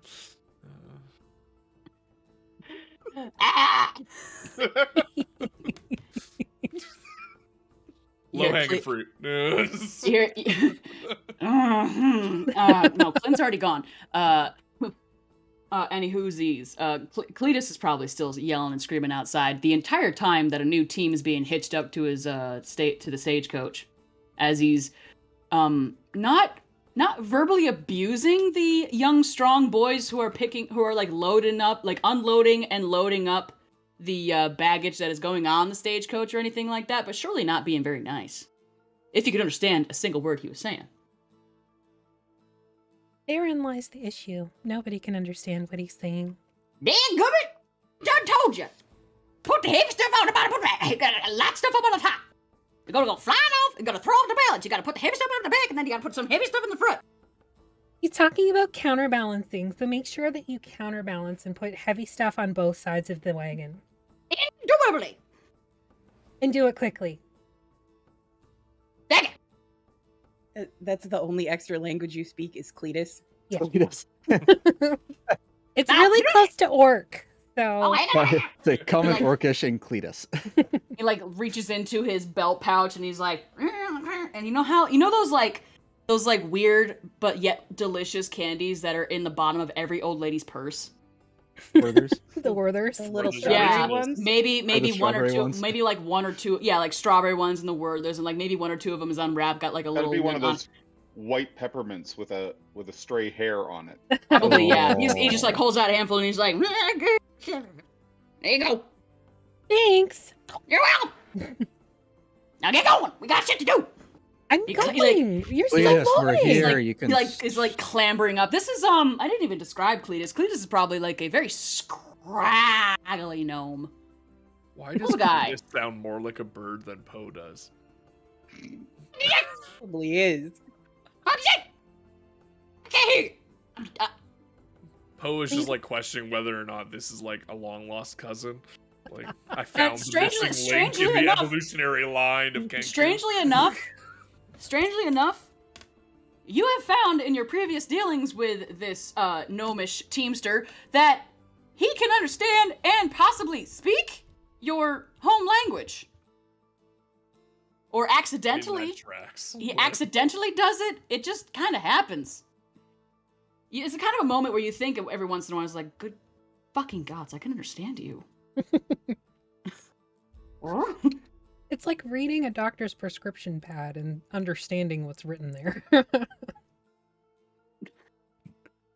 That's how he speaks. It's like if it had a sound. Yeah, you're right. So the stagecoach is all loaded up. I'm gonna walk up to the lead horse. Okay. I'm gonna like approach him slowly, and then or her, whether it's a mare or a stallion, and then I'm gonna like put my hand on its nose, Mare. and then I'm gonna cast Beast Bond with it. Okay. Would you like to tell the audience what that does? It allows me to telepathically communicate with an animal. Mm-hmm. And if we're fighting together, then the beast gains advantage on attack rolls. But that's not what I'm doing. I just want to be able to talk to him. Mm-hmm. Or Okay. her. Mm-hmm. And then I'm just going to lean my forehead in against her forehead. Mm-hmm. And I'm just going to be like, you pull and run strong, and I promise you, I will not let anything happen to you and your friends. She kind of snuffs quietly and does that thing that horses do where they like kind of like lovingly like nib at your shirt a little bit. No teeth. Yeah, just I just like lean right into her. And she says, and telepathically you hear, I know the words you speak are true. Stand, brother. We shall fight together in this long journey.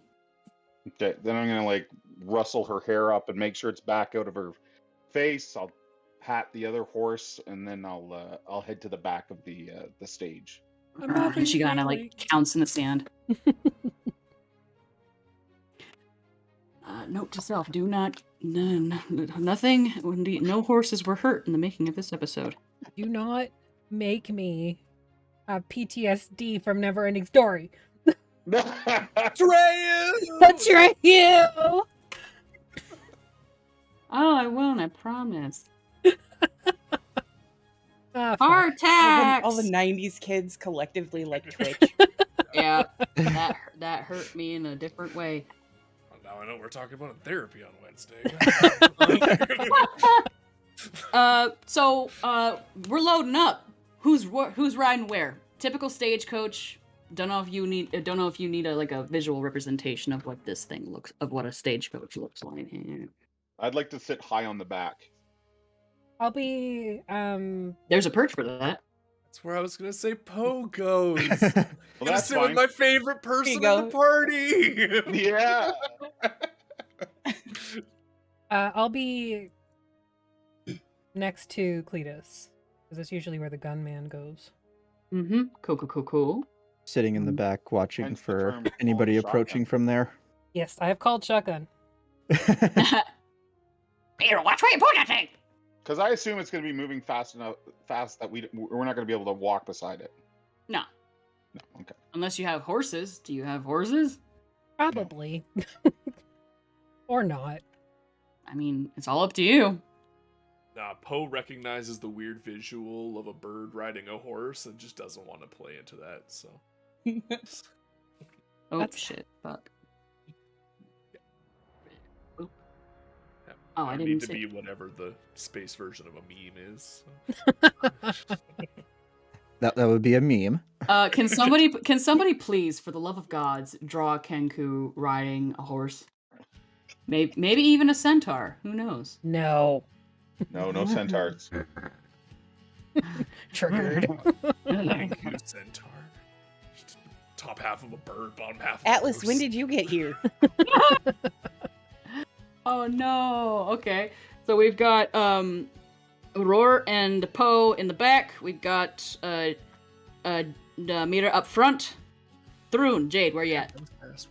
In the back is where I'm going. God, it exists. There's three. Okay, the boys in the back. Cool. The boys are in the back. Jade. Yeah, Jade just kind of goes where there isn't anybody to make sure she's got coverage. Either on top or in the carriage. But on top is a little precarious, I'm sure, because of all the luggage. Yeah, and Jade's kind of a hefty girl, so she'd be inside. Are there passengers Alrighty. other than Jade in that case? There are passengers. You So yeah, open. Jade would be in there, making Coin sure boy. everybody's safe. Okay. You open the. You all take your positions. Jade, you kind of like, probably just kind of glance back at the inn, just because you hear a window open upstairs, and you kind of glance up, and you see Kessa, kind of like lean on the windowsill, and just kind of. At me? And you climb into the carriage, it leaning somewhat precariously before it balances out as you climb in. Immediately upon entry, you see a young Elvish lady. Not terribly well dressed. She looks dusty. She looks like Calamity Jane almost. But more dusty. Young Elvish woman. And you see the man from the tavern. I know it. Fuck that guy. Is this seat taken, bitch? No, sorry. Tee hee hee hee hee hee. Yeah, Jade doesn't say anything to them. She just gets in and... Who do you sit by? They're sitting on opposite sides. Me. Assert dominance. Assert dominance with your hips. Excuse me. Hard on his I heard chair. they don't lie. I heard Hard they on don't his lie. chair. Hard in his chair. Do it! Assert dominance. Assert dominance. I just read the improper hippogriff joke in the chat. Oh boy. Jade would sit by the guy. Okie dokie, you sit by the guy. He doesn't seem to really react other than he's kind of just leaned against one side. He's looking out the window. He's maybe kind of rubbing a knuckle onto it against the pad of his thumb, and he kind of looks at you and just looks back out the window. Basically what Jade does too. The Elvish woman, immediately when the door shuts, you hear, and whoosh! Elvish woman, immediately unseated. Face first into the guy's Do you lap. want to roll a dexterity saving throw? Like to catch her? She's flying at you. Yeah, Jade would try to catch her. Alright, go for it. This is gonna go great, guys. God damn it, Kleetus. A little more warning, would you please? Let's drop my bullets. That's a 4.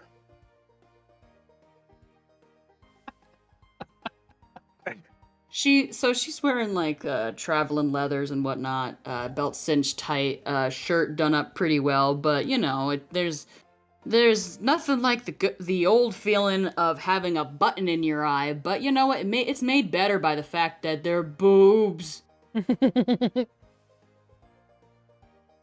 Yeah, Ash, Jade and just she- kind of She just jumps back, she's like, ah shit.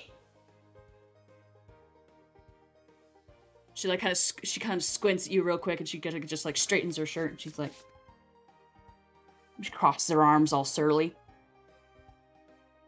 Jade just raises an eyebrow, but she doesn't say anything. An Elvish woman just kind of goes like, I'm terribly sorry. That was an accident.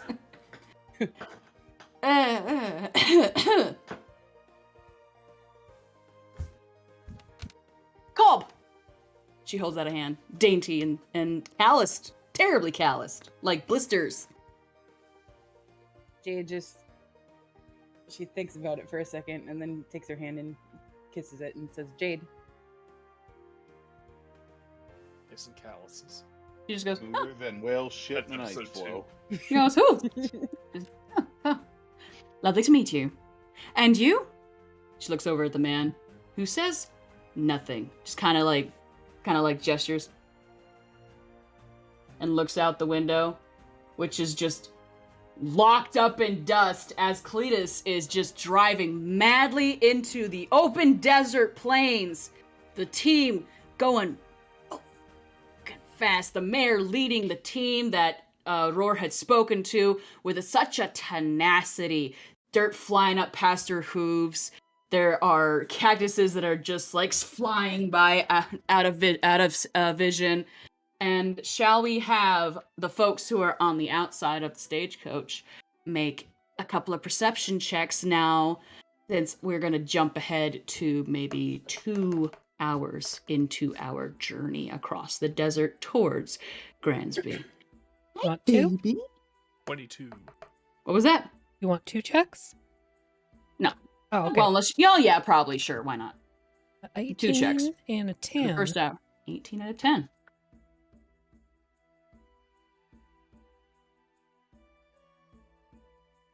Okay. 22 and an 18.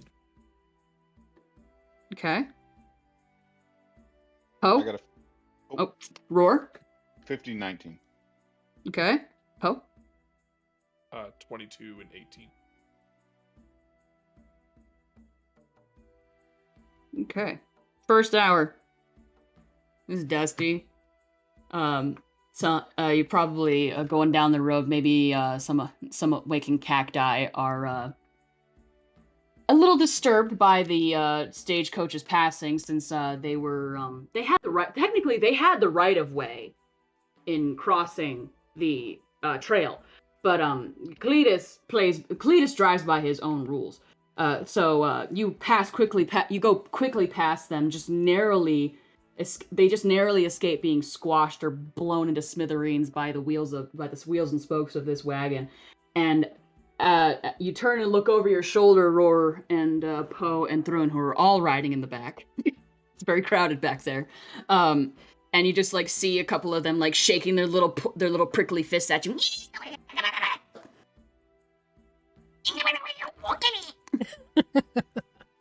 What the hell are Jawas doing here? Little pricks.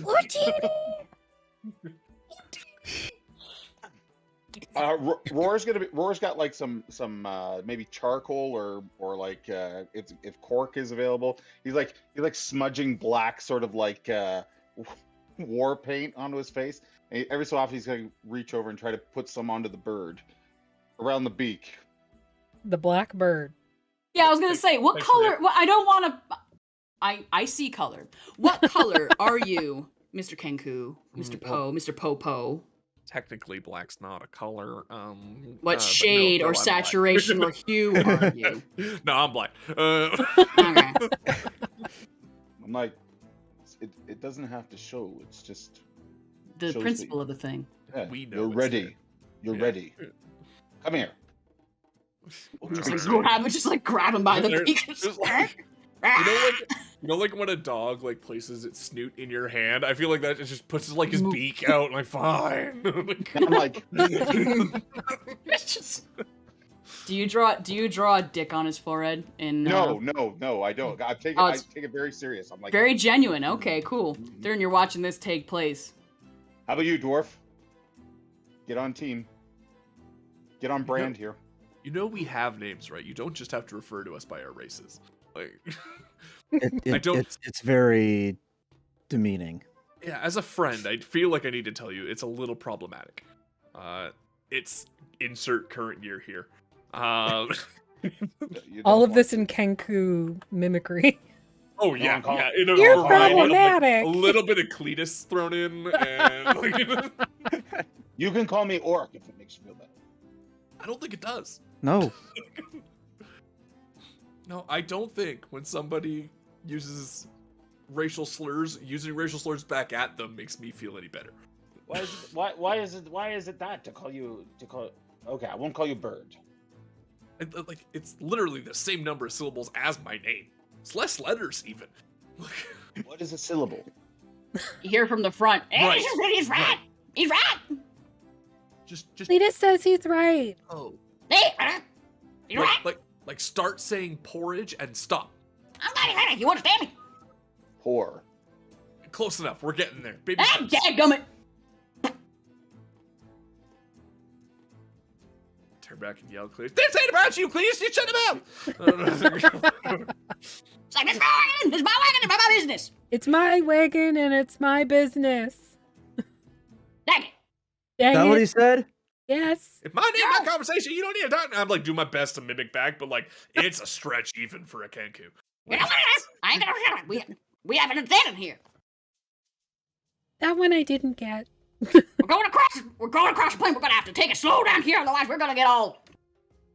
Why don't we just steal the stagecoach? We're gonna have to slow down or else we're gonna go ass over tits, I'm And assuming. Cleetus like turns around and like holds the reins in one little gnomish fist, turns around and holds out his hand towards you, and out from his sleeve comes a teeny little crossbone, and it's already it's aimed right at your beak. Not the best place to hit. I mean, it'll just go No, glass and blow. I I'm just- all like lubricated I'll from the go so far up charcoal. your nose. It'll just bounce off. I'll send so far up your nose, you're gonna be thinking about what happened yesterday. I just adjust my musket very slightly to press it up against Cletus's temple. Hey, that would be the first time. Betsy misfires, but I'm taking you down with me. Everybody calm down or I'm telling Mom. You all immediately feel your stomachs drop into your stomach.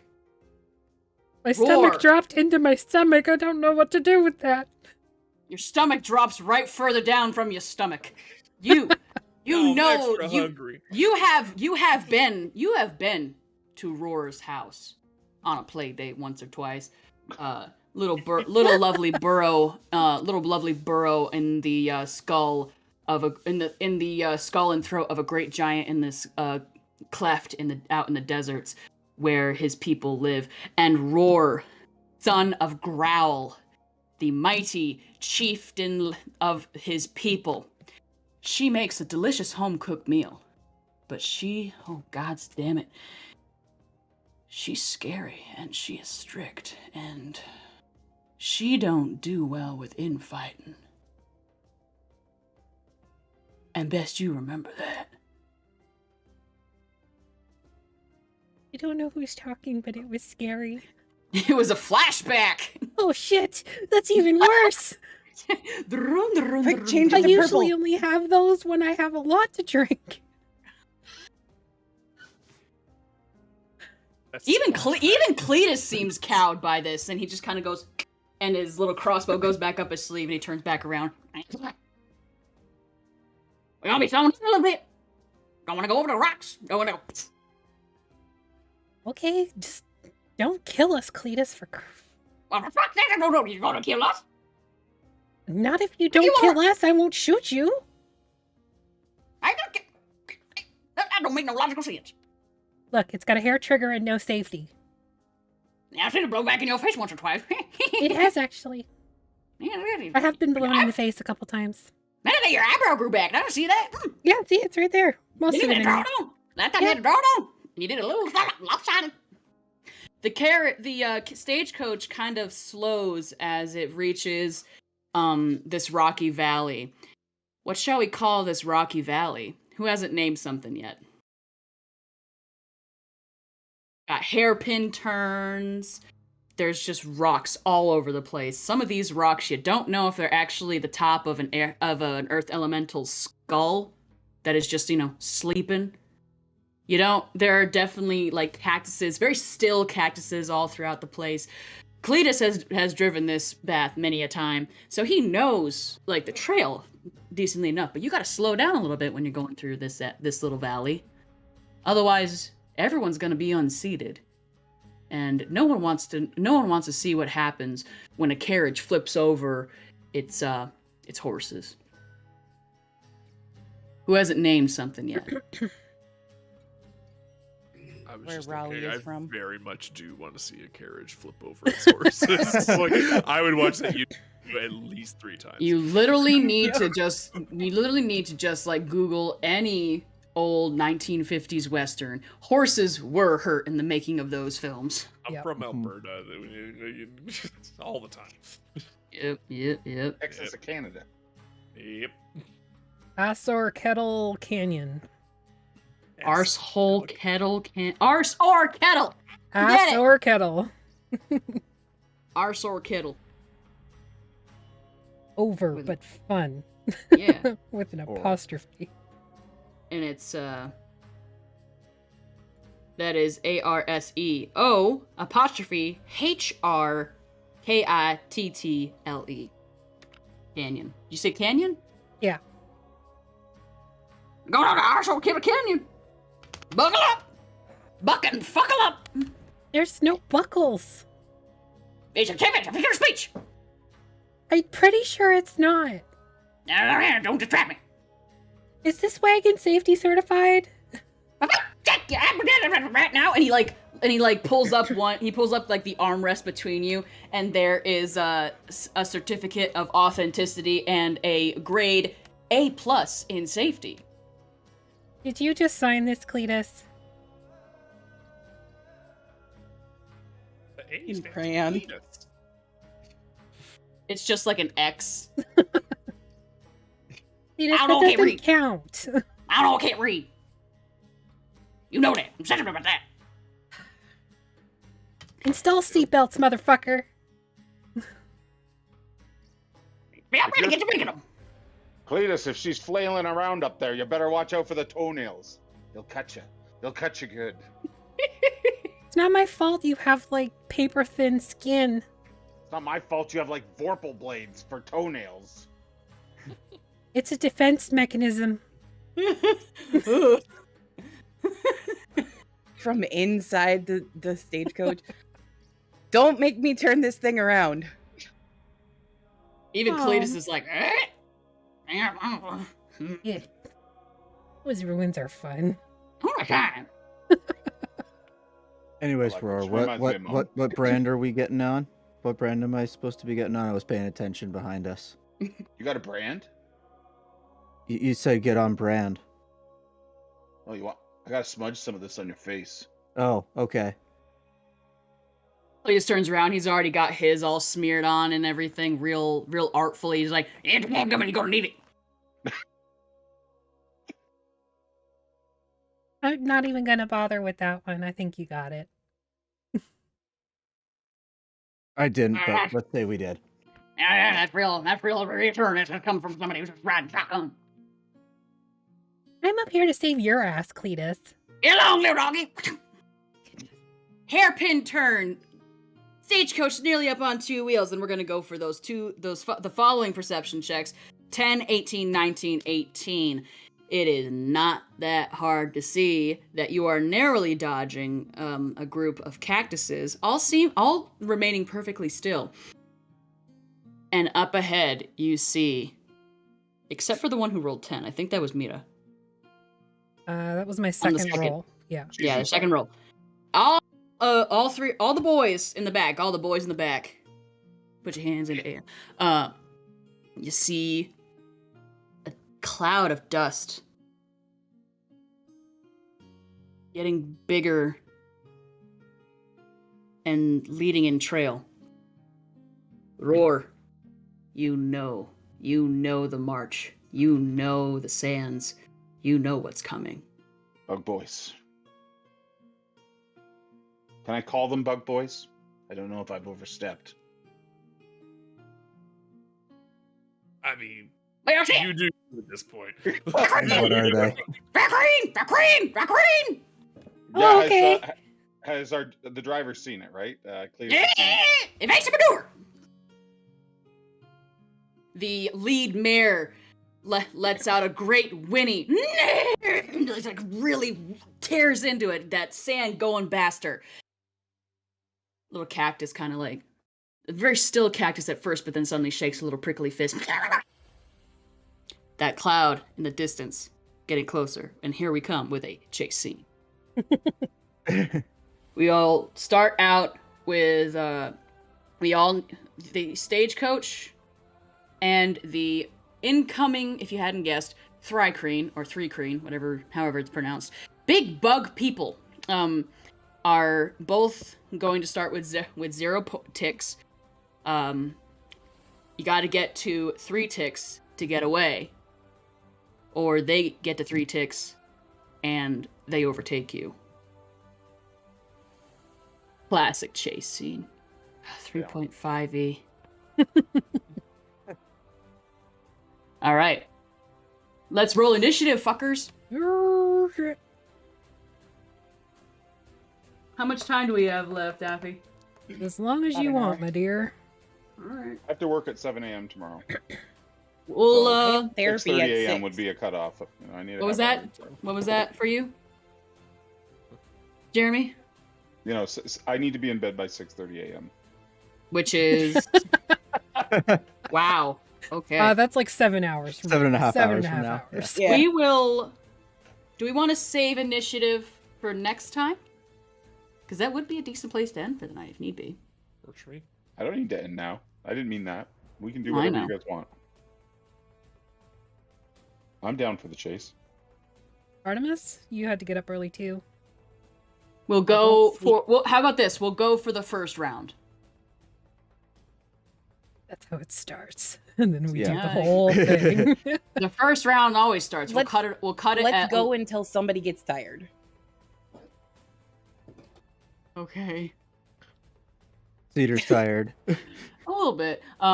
We'll cut. We'll try and make it through the first round. Ben, you don't Apparently count. Ben's tired. Or if I find a beautiful cliffhanger. Yeah, Ben, we love you, but that doesn't count. So, if you have rolled for initiative, Got a 7. Mira, 7. 19. Who said that? Oh, Thun. Thun. Jade also got a 19. Jade, 19. Oh, got a 22. Oh, damn, 22. Show off. Yeah. I got a +3 to initiative. Huh? I got a Rhorr? +2. Or got a 6. What was that? I got a 6. Okay. Roar, son of Growl. I like that. She's a fearsome woman. This tracks. Don't make me really like this character. Only turn it into one shot. That's all I'm saying. I did say at least a 3-part series. We're Okay, there you go. we're actually further than I thought we would get. So like, I mean, if it needs to become a thing that happens once in a while and we can't do Mistwalkers, maybe. Okay, that tracks. Cool. All right. 26. Kobb. Oh yeah. Ugh. He rolled a 3.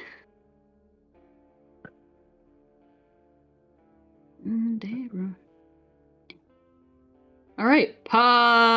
Okay. Well, hang on. Cool beans. Okay. So we have started initiative.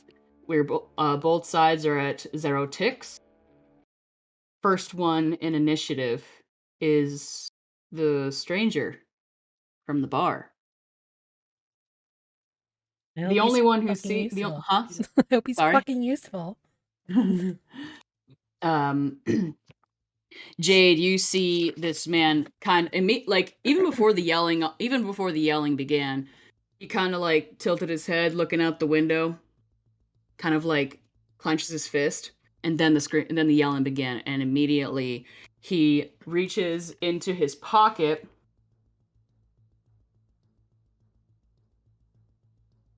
And pulls out a folded scrap of paper in his palm, and he goes, and it disappears out the window into a series of small shimmers, and that's his turn. Freak. Thun and Jade, who has the higher? Oh wait, no, Poe. Excuse me, sorry. Poe with the 22. You're next. Sick. I will take a shot with my short bow. What's the range on your short bow? 80/320. Yeah. Okay. I'll say that they're about 80 feet. So then, because I'm an assassin and they haven't gone yet, I get advantage on my first strike. Mm-hmm. And if I hit, it crits. Well, that ain't gonna do it. Let's hope for better. Oh, nat 20 on the second one. Nice. Nice. Oops. Sorry, didn't mean So to So roll is that double crit? Or... Sure, why the fuck not? Okay, how do you want to handle crits? I know everyone's a little different. How do you want to handle your crit? Tell me what happens. I mean, I'd like to just kill him, but I don't know if he'll just let me do that. But... No, I mean, like, they're a little hardier than that. In my home game, I do max roll plus another standard roll. Well, So, if like, it, well, it's if I want 1d6, to, it's 6 plus whatever the roll would oh, normally it be. wasn't necessarily a called shot. So let's see where you hit. If it supersedes a constitution of your target, then yeah, that could be a deadly hit. Okay. That is a torso shot. Okay. So they're still far out, but you have very keen eyes, used to the desert sun, and just in range, just barely in range, you see the front of this. What is a group of Thri-Kreen called? Rhorr, you're the expert here. Thri-Kreen? Yeah, I mean, what's a group of ants called? a scuttle. Colony? I don't know. Colony. I like Scuttle. That sounds cool. Yeah, scuttle does sound nice. I like scuttle. It's kind of an ironic term too, because they're enormous.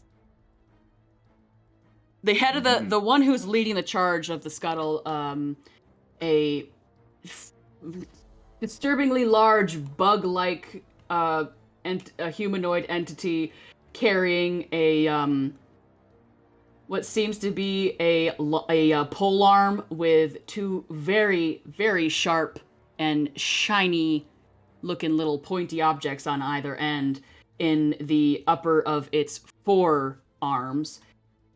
Its legs just like kind of like an ostrich legs, how the knees are bent backwards and like forwards at the same time, like kind of just like easily making their way through the sand and causing this cloud to billow up behind them.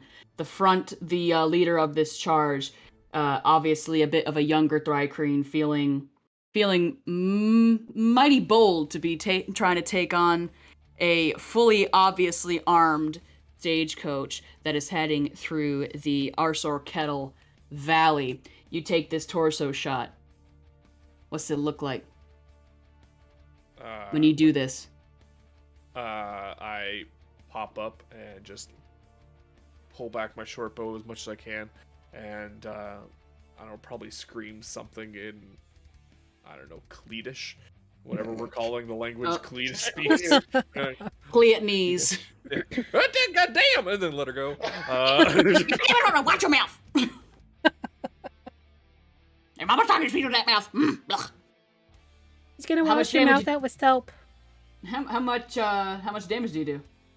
So sorry, what are we just rolling standard damage for the crit? Oh, no, roll double. Double? Okay. Yeah.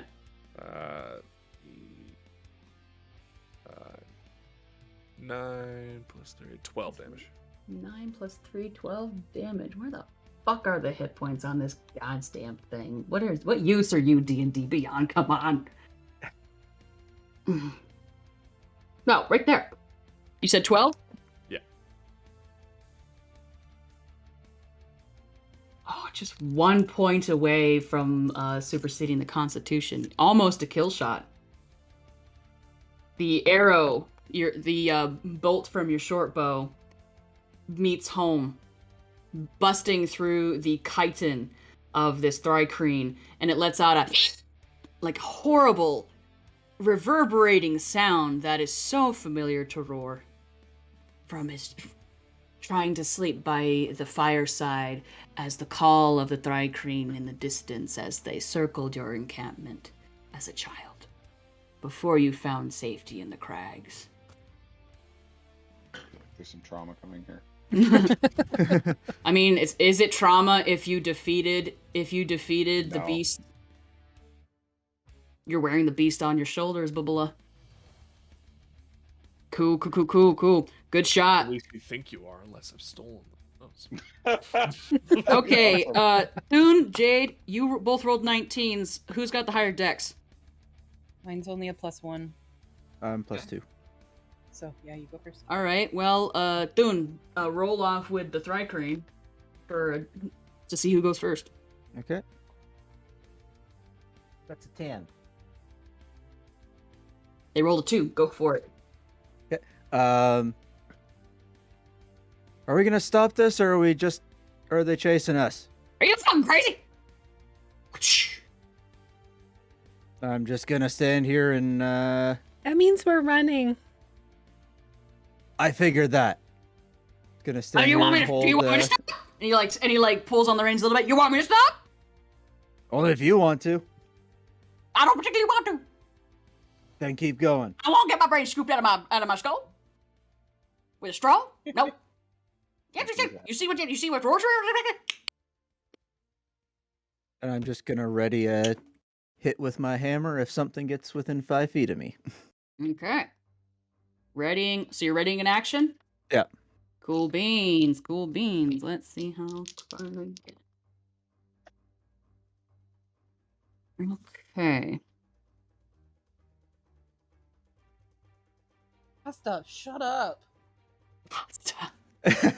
Baby! No. She's out here just yelling at me. I'm tortellini. I can do what I want. I want pasta. I'm hungry.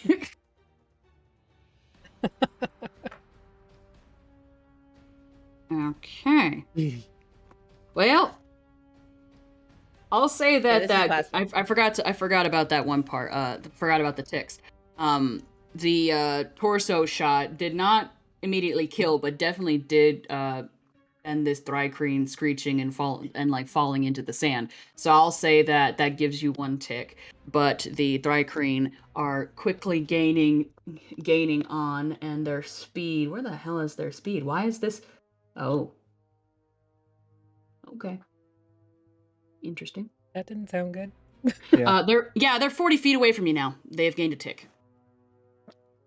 1-1. Jade. So hearing all this noise, Jade is gonna lean out the window and see these things come in, and she's going to. How many of them are there? Did you say?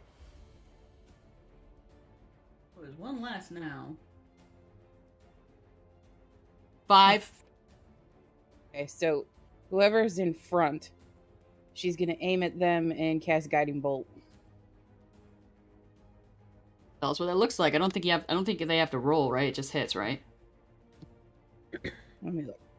Tell us what that does. Yeah, I have to roll against them. Oh, okay. What do they roll? Oh, I have to roll. Oh, okay. That's an 18 to hit. To their armor class? Yeah, that hits. Describe what this looks like as this guiding bolt leaves your body, your weapon, whatever you're shooting with.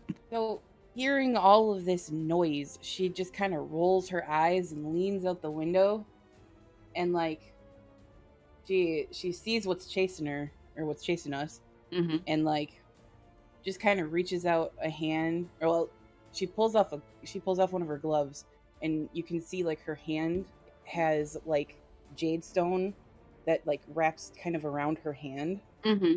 And she holds out her hand, and they light up, and a burst of teal colored energy comes out. So she's like green Iron Man. Do you see this? I see this. If mine weren't asleep, all day, every she'd be day, doing the same thing. What's it look? So this beam of teal light goes shooting from your hand. What's it look like when it makes impact? It's it kind of, when it hits, it just sort of washes over them, and almost it hardens like glass, and it settles on them.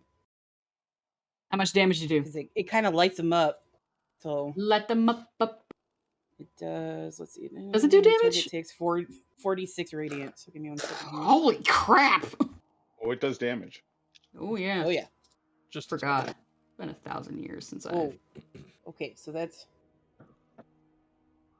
Are we staying on the stagecoach? That's If you want to. that's It's still 17 going. Oh, days. just group? Are we staying on the stagecoach? It's the stagecoach is still moving, but the Thri-Kreen are quickly gaining because their speed is up to 40 feet per round. Okay. Oh, they probably should have dashed. Anyway.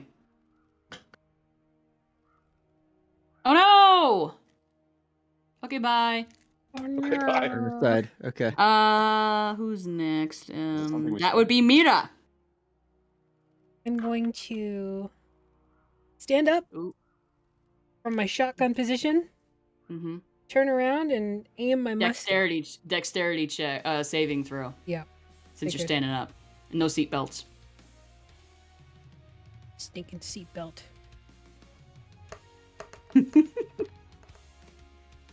15. Died for a second. You managed to keep your footing. Okay.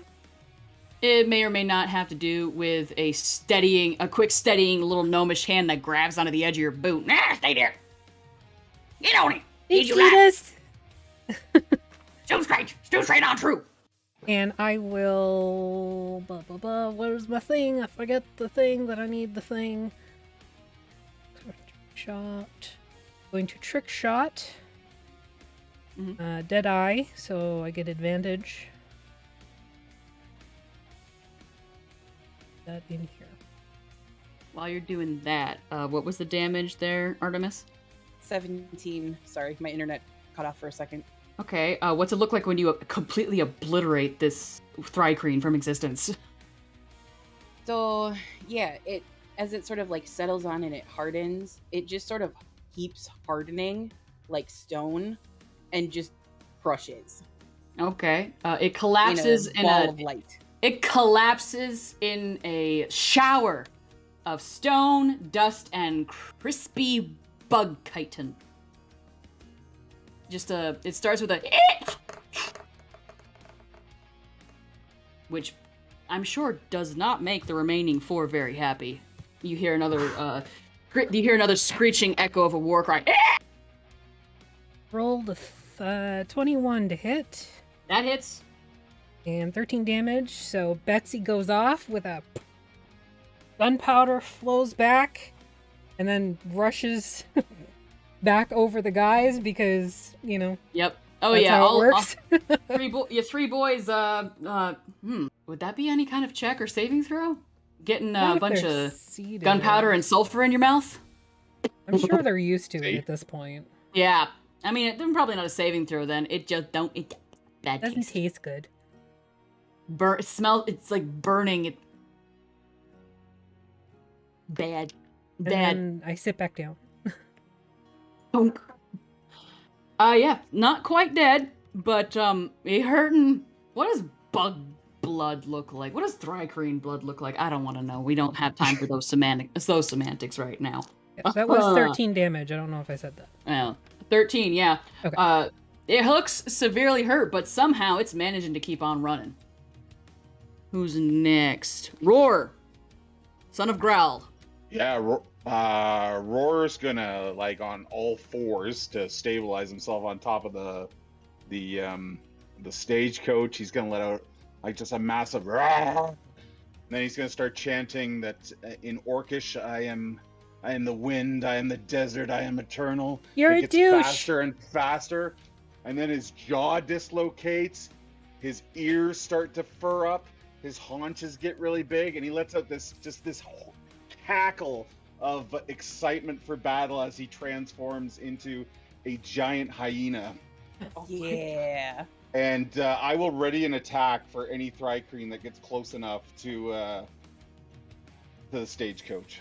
I'm just imagining those, like, the whooping that, like, those, like, hammerhead kind of things from Pitch Black would make.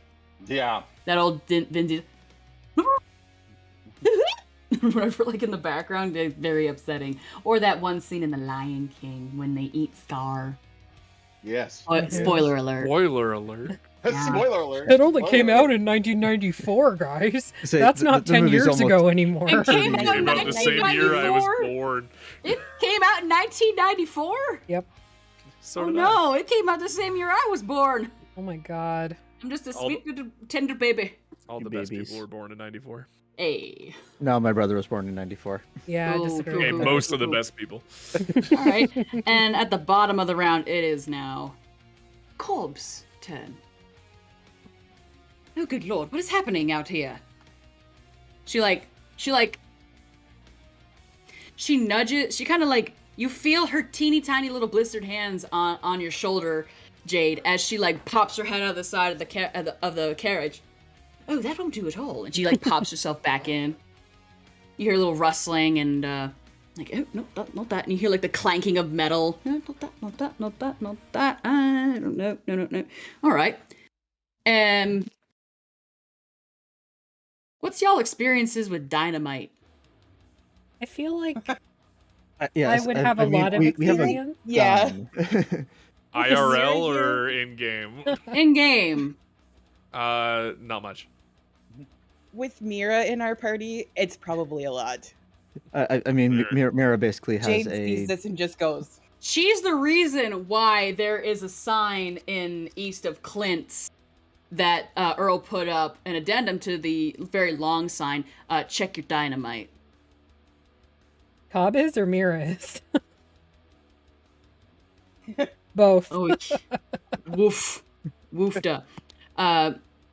Jade, you look over your shoulder and you see her pull out this very expensive looking, neatly packed stick of dynamite. And she goes, oh, have you light? And then the stranger leans back into the carriage, reaches out with a hand, and kind of just like rubs his fingers together, and a little flame appears over his thumb, and it lights the end of the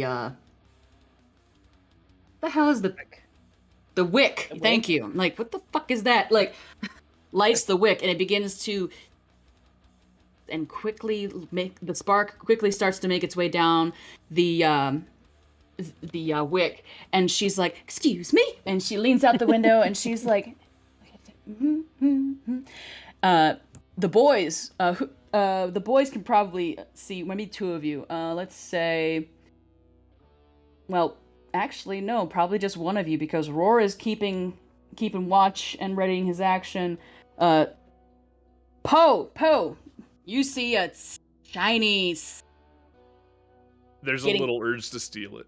getting closer and closer to the end of this. If you have like a flash of memory, the reason why there is now an addendum to the sign in East of Clint's no dynamite. It's because as per Mira. I'm not sure how that incident went. How did that incident go, Mira? It wasn't actually Exactly how you dynamite. It think was it- just gunpowder. I was fixing Betsy, and she got mad at me and kind of exploded. And Clint thought it was dynamite.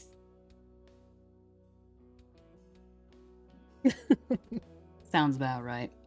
We had to pay for the room that I destroyed. Mm-hmm. It's getting the wick is getting dangerously short as she's like Miss Kobb has leaned out the window and like very precarious, like kind of like bouncing along, almost like she could fall right out because she's such a slight thing. She's like, no, Jade just steadies her by like grabbing her waistband. no, thank you, darling. And she just whacks this thing, and he goes, shh. I should roll. No, ends just up hit. under the wagon. Oh, would that be fun? Meets it beats. Did it beat the You and I wagon or remember the Budapest very Thri-Kreen? differently. Oh gods, okay. Were there 4 of them left? So she rolled a 15 to hit. Now, for those of you who may not be familiar, dynamite, a stick of dynamite, according to D&D Beyond's and 5e rules, as an action, a creature can light a stick of dynamite and throw it at a point up to 60 feet away. The Thri-Kreen are only 40 feet away. Each creature within 5 feet of that point must make a DC 12 dexterity saving throw, taking 3d6 bludgeoning damage on a failed save or half as much on a successful one.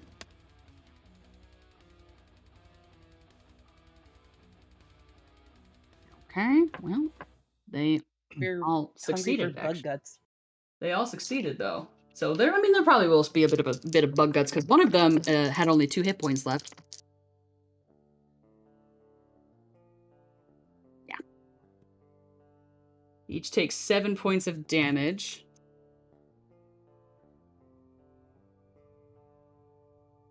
And I'll say that puts you guys up at another tick. An enormous burst of dust. It's very reminiscent of the pyrotechnics that took place in any of the movies that we know as the Tremors series. Anytime a graboid it emerged from the ground and or was given a mouthful of dynamites, much like the second Tremors film, in which they go down to Mexico and they feed dynamite to every single one of these graboids and whatnot. Just Somebody call Reba. Okay, so call that 7, 1, and out of this plume of smoke, looking a bit worse for wear, but still running on their big old freaky legs, but one person short, one Thri-Kreen short, still being chased by three Thri-Kreen. How are we doing? We are now back. Hyena is laughing at that. Probably like if you there's probably some sort of debris from the one that totally exploded. He only had 2 hit points left, so I can't imagine he made it through very well. Yeah, if you want to, you can roll to catch some debris in your mouth and your gigantic. Absolutely. I would love to do that. Sure, make a dexterity check Dexterity check with your mouth. I'll give you. You know what? I get... Given that this is probably one of it's not like Ranger statistics of favored enemy, but you had experience. I'll give you advantage on it. Oh shit! Okay. Yeah. I get a 17 and then +2 with my dex in this form, so 19. Yeah, you catch it. What do you catch? What body part do you catch in your big old maw? Oh, I think like one of its its arm from sort of the elbow joint down, maybe. Mm-hmm. Yep. It's like a big lobster claw. In the feel of it, because it's like the hard shell and whatnot. You catch it in your teeth. It's hard, but it's there. Not the first time he's had something hard in his mouth. In that form? Ugh. You know what? Yeah. Rhorr, for the gaining of another trophy, I will give you inspiration. A point of inspiration. Whatever you choose to do with that thing, whether I'm gonna make that into an arm bracer or something. An arm brace. Do you set it down, or are you gonna use it to hit something with? No. Well, I think he puts it down very gently, this is mine. I growl at Poe. Look, just because I was thinking about it doesn't mean I was going to do it. I knew it. Oh boy, oh boy, oh boy. All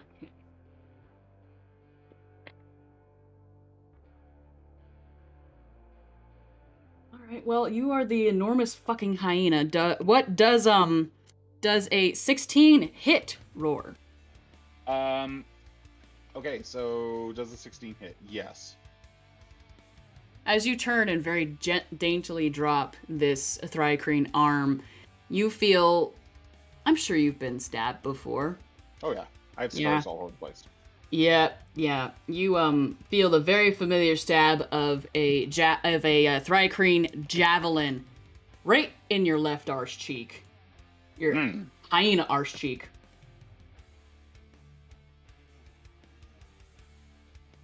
Did it get you in the butt?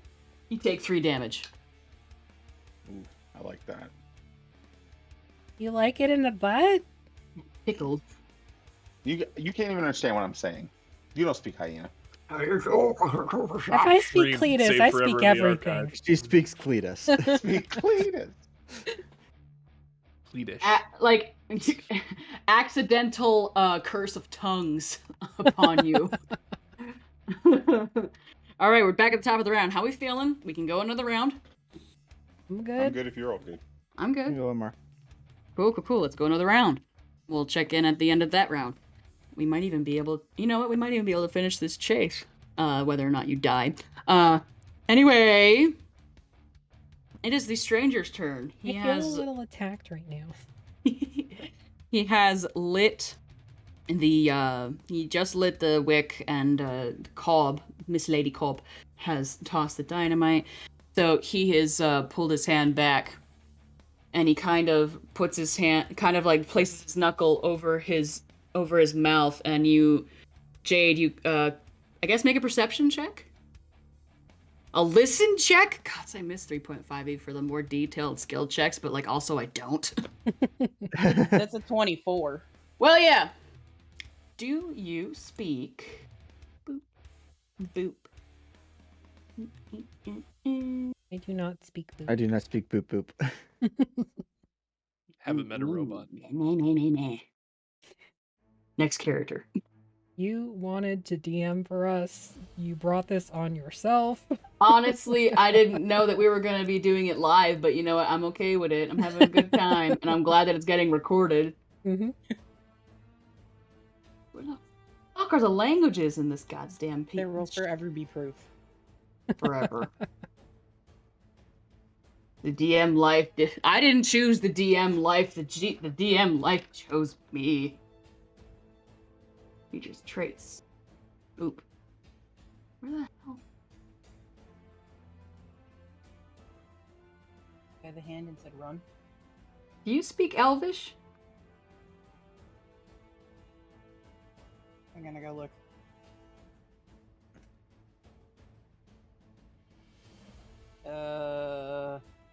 No. You hear,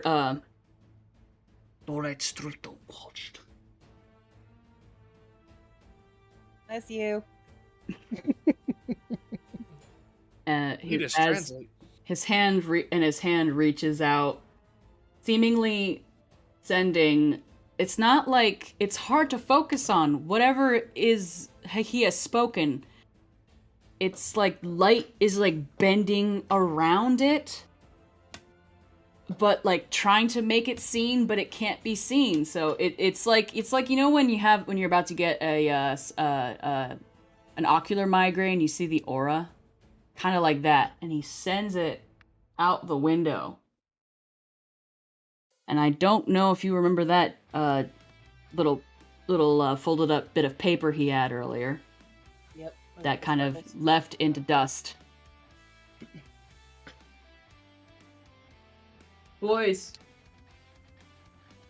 you see a wall of flame rise up from the sands directly behind the stage as it continues on, and it stays stagnant in its place, and these Thri-Kreen charge right through it, screeching in pain and agony. As they rush through it, flames, their antennae on fire, the oils that they use to protect themselves from the sun coming to detriment to sizzle their chitin. Where is my damage here? And another one goes down. Poe, your turn. Damn. I'll put that up a tick. There are now 2 left. Yeah, 2 left. I'll take another shot with my short bow. Now, because they were recently on fire, would you say that I get advantage on that? I'm a rogue. You know I'm going to try and get it every time I can. That they were recently on fire, you should get advantage? I think so. I don't think they'd be focusing on me. Getting a little deep in here.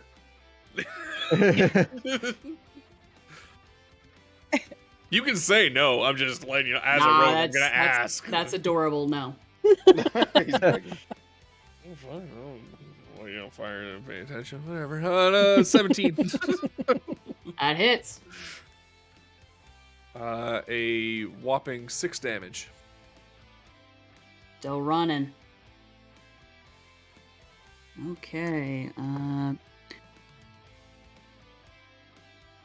This is fun. It's now the Thri-Kreen. The final 2 Thri-Kreen are now at either side of the wagon, of the stagecoach.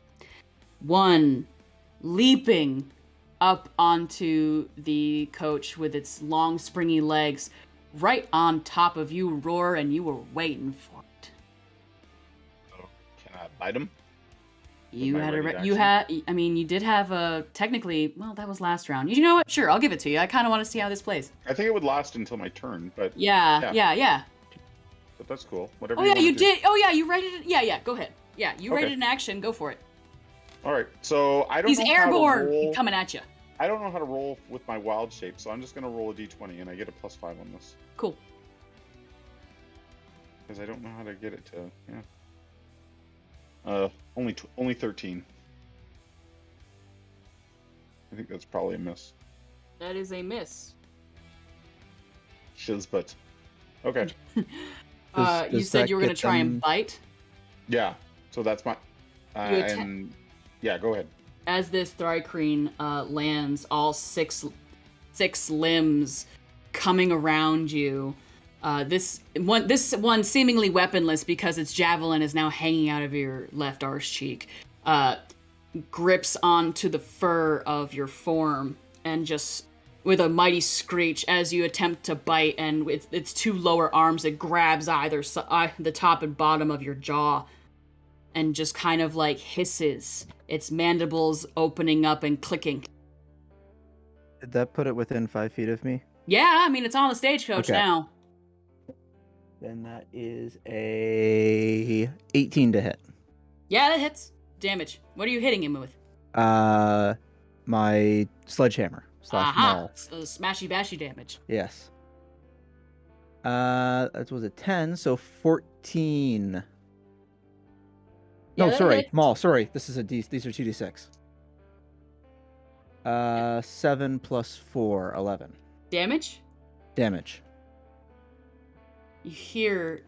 having seen this Thri-Kreen... So, let me just give you a little context here. Standing leap, the Thri-Kreen's long jump is up to 30 feet. Its high jump is up to 15 feet, with or without running start. It was running, and it has just flown through like a fucking enormous grasshopper, flown through the fucking air onto this stagecoach, has grabbed your friend, your giant giant laughing hyena friend by the upper and lower jaw, like it's about to pull them apart. And I'm not sure if you go, bam. you can describe to me how you This would be kill this thing, this enormous goddamn thing. Tell see me this how you kill it. giant bug jump onto the stagecoach, and it's just Screeching, yeah, dribble. up overhead and slam straight down through its skull, splattering the blood, guts, whatever ichor is inside this exoskeleton. Okay. You all hear an audible crunch as the platelets and carapace of this enormous creature just become a broken dish that had gravy in it. Oh, That's what a visual.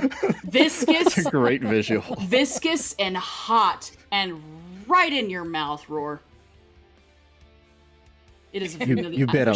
You did it. You got the bite. I'm not sure if the taste of Thri-Kreen brain matter is familiar to you, but Yeah. it is now.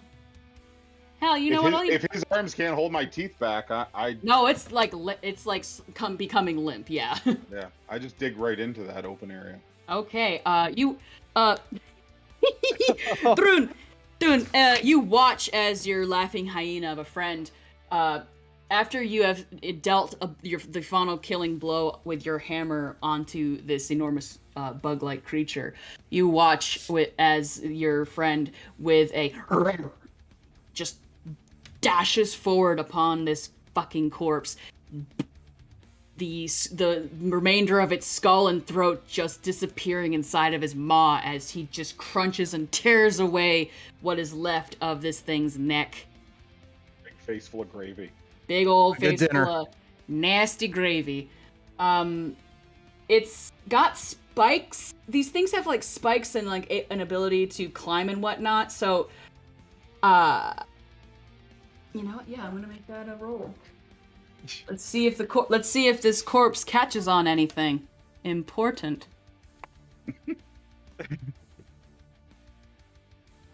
The spikes along its arms, those hairy spikes, as it's falling limp, drag across the luggage and whatnot that's shackled to the roof of this thing, and you hear the scrape and snap of the hemp rope, and some of the boxes that are tied to the top of this thing that were very firmly ramshackled together by the two young men who Kleetus didn't bully, but definitely spoke kind of harshly and unintelligibly to.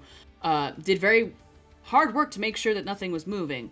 Are now rattling and like kind of like Jumanji, the Jumanji fucking game board is rattling across the floorboard that's about to fall into the abyss.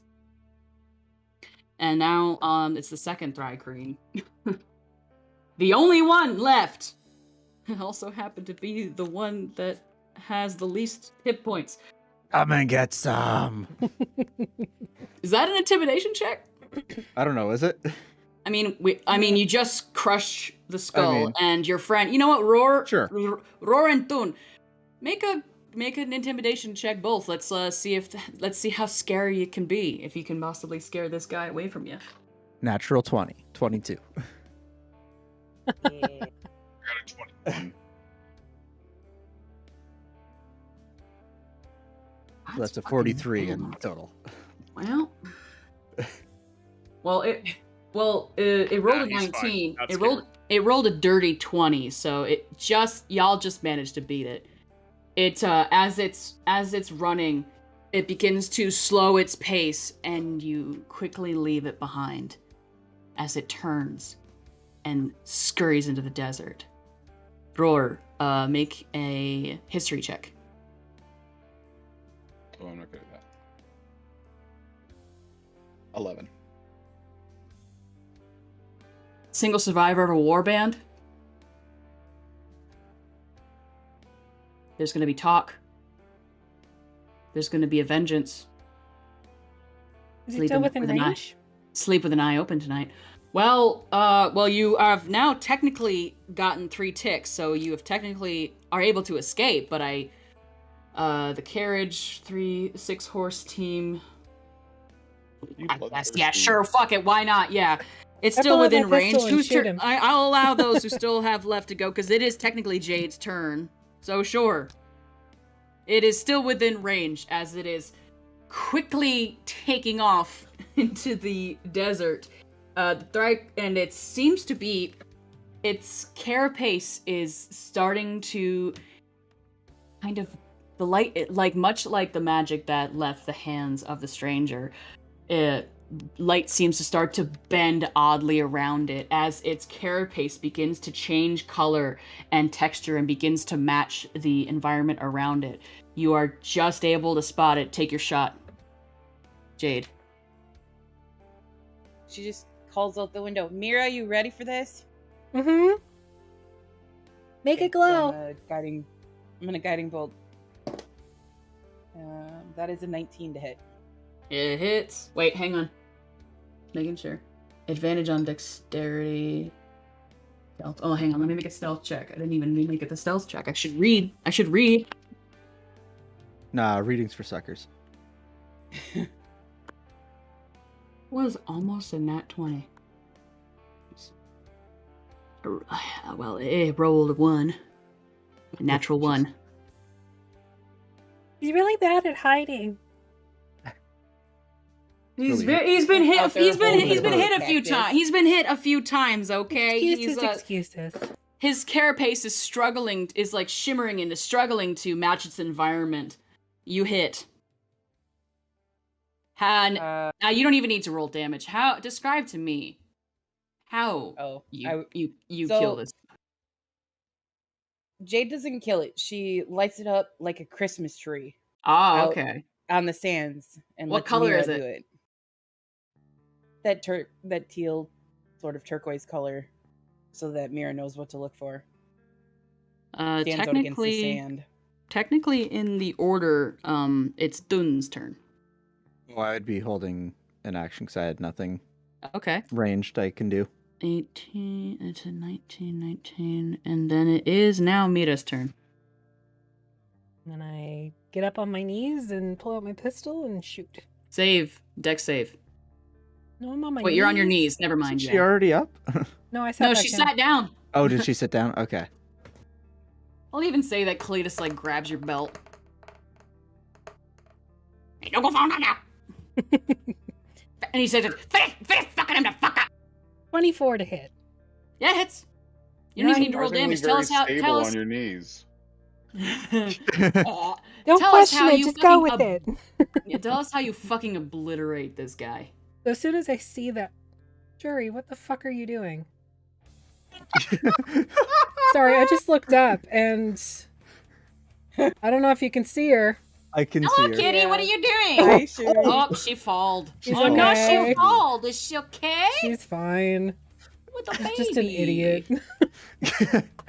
I'm so- not drunk. I'm just an idiot. So as Jade calls and says, "You ready for this?" I'm like, "Yes, I know what I'm looking for. I've done this a bunch of times." I'm like still making up names for it in my head because I haven't come up with a good one yet. But it'll probably be named after a drink, or we'll make a drink named after it.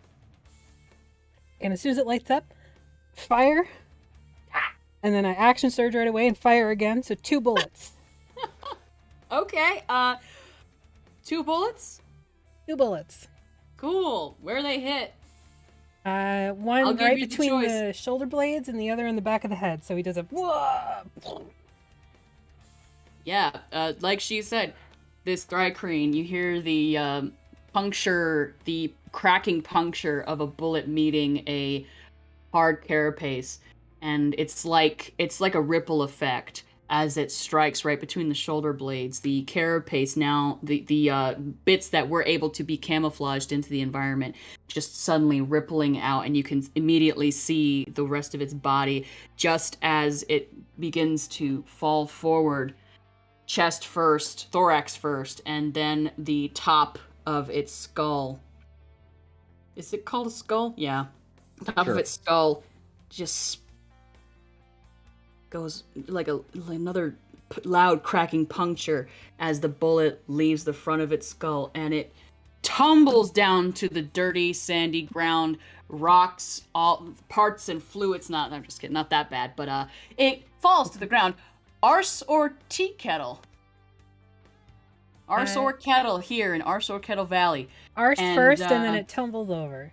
Arse first tumbling over and falls still, but not before. As the stagecoach is finally able to get away, as the body comes to a stop, you see with horror the scuttling of awakened cacti closing in on this corpse, much like vultures. Loud. You see, it's just like a mound of like spiky green, like creepy moss, just like undulating as whatever is happening beneath it. You've never seen, you've never seen it really. You never seen what's left. They are the cleanly ones of the desert. You hear another crack, just barely audible, and you see a small, what we would call like a what's it called? A pear? What's the pear cactus?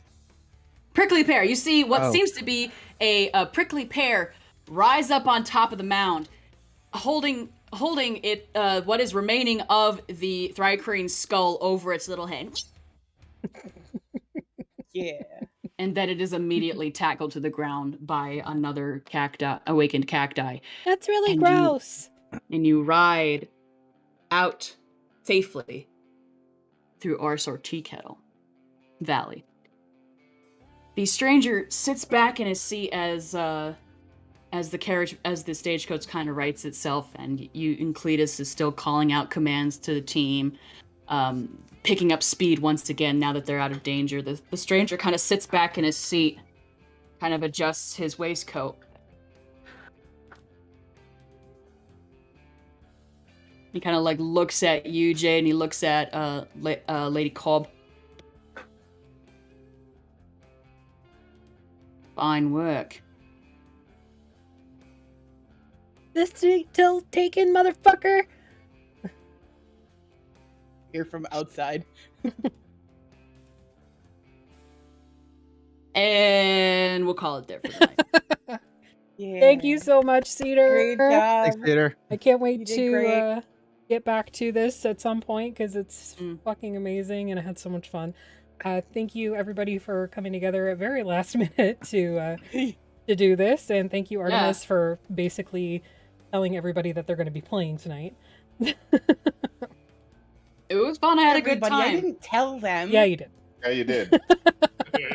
Next time on the short one shot. Next time on the Gramsby stage. Are we gonna roll into Gramsby? What are we gonna find? The place that everybody spits upon hearing. Who is this stranger? Will he even tell us? Does he really even have a name? Will... I'm not even gonna ask a question about ever Noah's. Roll get through the horse. Rhar's mandibles. Yeah, will Poe ever get the mandibles? Will Rhorr ever come out of wild shape? No. I think he's curled up on top of the stage, licking all the insides of that arm out. Yeah. Yeah. That's Like really a dog with a gross, marrow dude. bone. Really a dog with a gross. marrow bone. He's gonna have foul breath later and probably some very stinky poops. Will anybody, aside from Mira, be able to understand what the fuck Kleetus is saying? And I speak primordial, so no. Boom, boom, boom. I like the Western thing. Yeah. Again, thank you everybody for joining us tonight. Everybody who watched and commented. Cade from Cantrips and Coffee, and the lovely DM Jeremy from Old Men Rolling Dice. Obviously, Cedar the Barefoot, our lovely DM. Artemis, who is one of our DMs as well for our Friday night game, which will be here this Friday after missing 2 weeks because I was in God. California. Yay! And Robbie. Yeah. Cousin Rob. And Cousin Rob, who we will rope into doing something extra at some point, I'm sure. Yeah, maybe. No, Probably. you're doing it. No, Because I know where you live. So join us this Friday for Fixius 5 with DM Artemis. We are back and heading to the capital, I believe, to visit the King and Queen. Maybe. That ought to be fun. Yeah, it'll be great. Sure, it's fine. I can't wait. Stick around for the raid. Our usual show, The Mistwalkers. You can play your channel pieces for different things. You can heal the party. You can enrage enemies. You can do a whole bunch of shit. You can also save them up to buy decks of cards, which give you even more options. So Just stick around. remembered, did anybody... Is the javelin still hanging out of your arse? Yeah. It's just sticking Until I out there. wild shape, and then it'll fall out. Like a tick. For an hour. Perfect. Love it. Great note to end on. So stick around for the raid, everybody. We will see you on Friday. Thank you so much. Go to the right outro screen.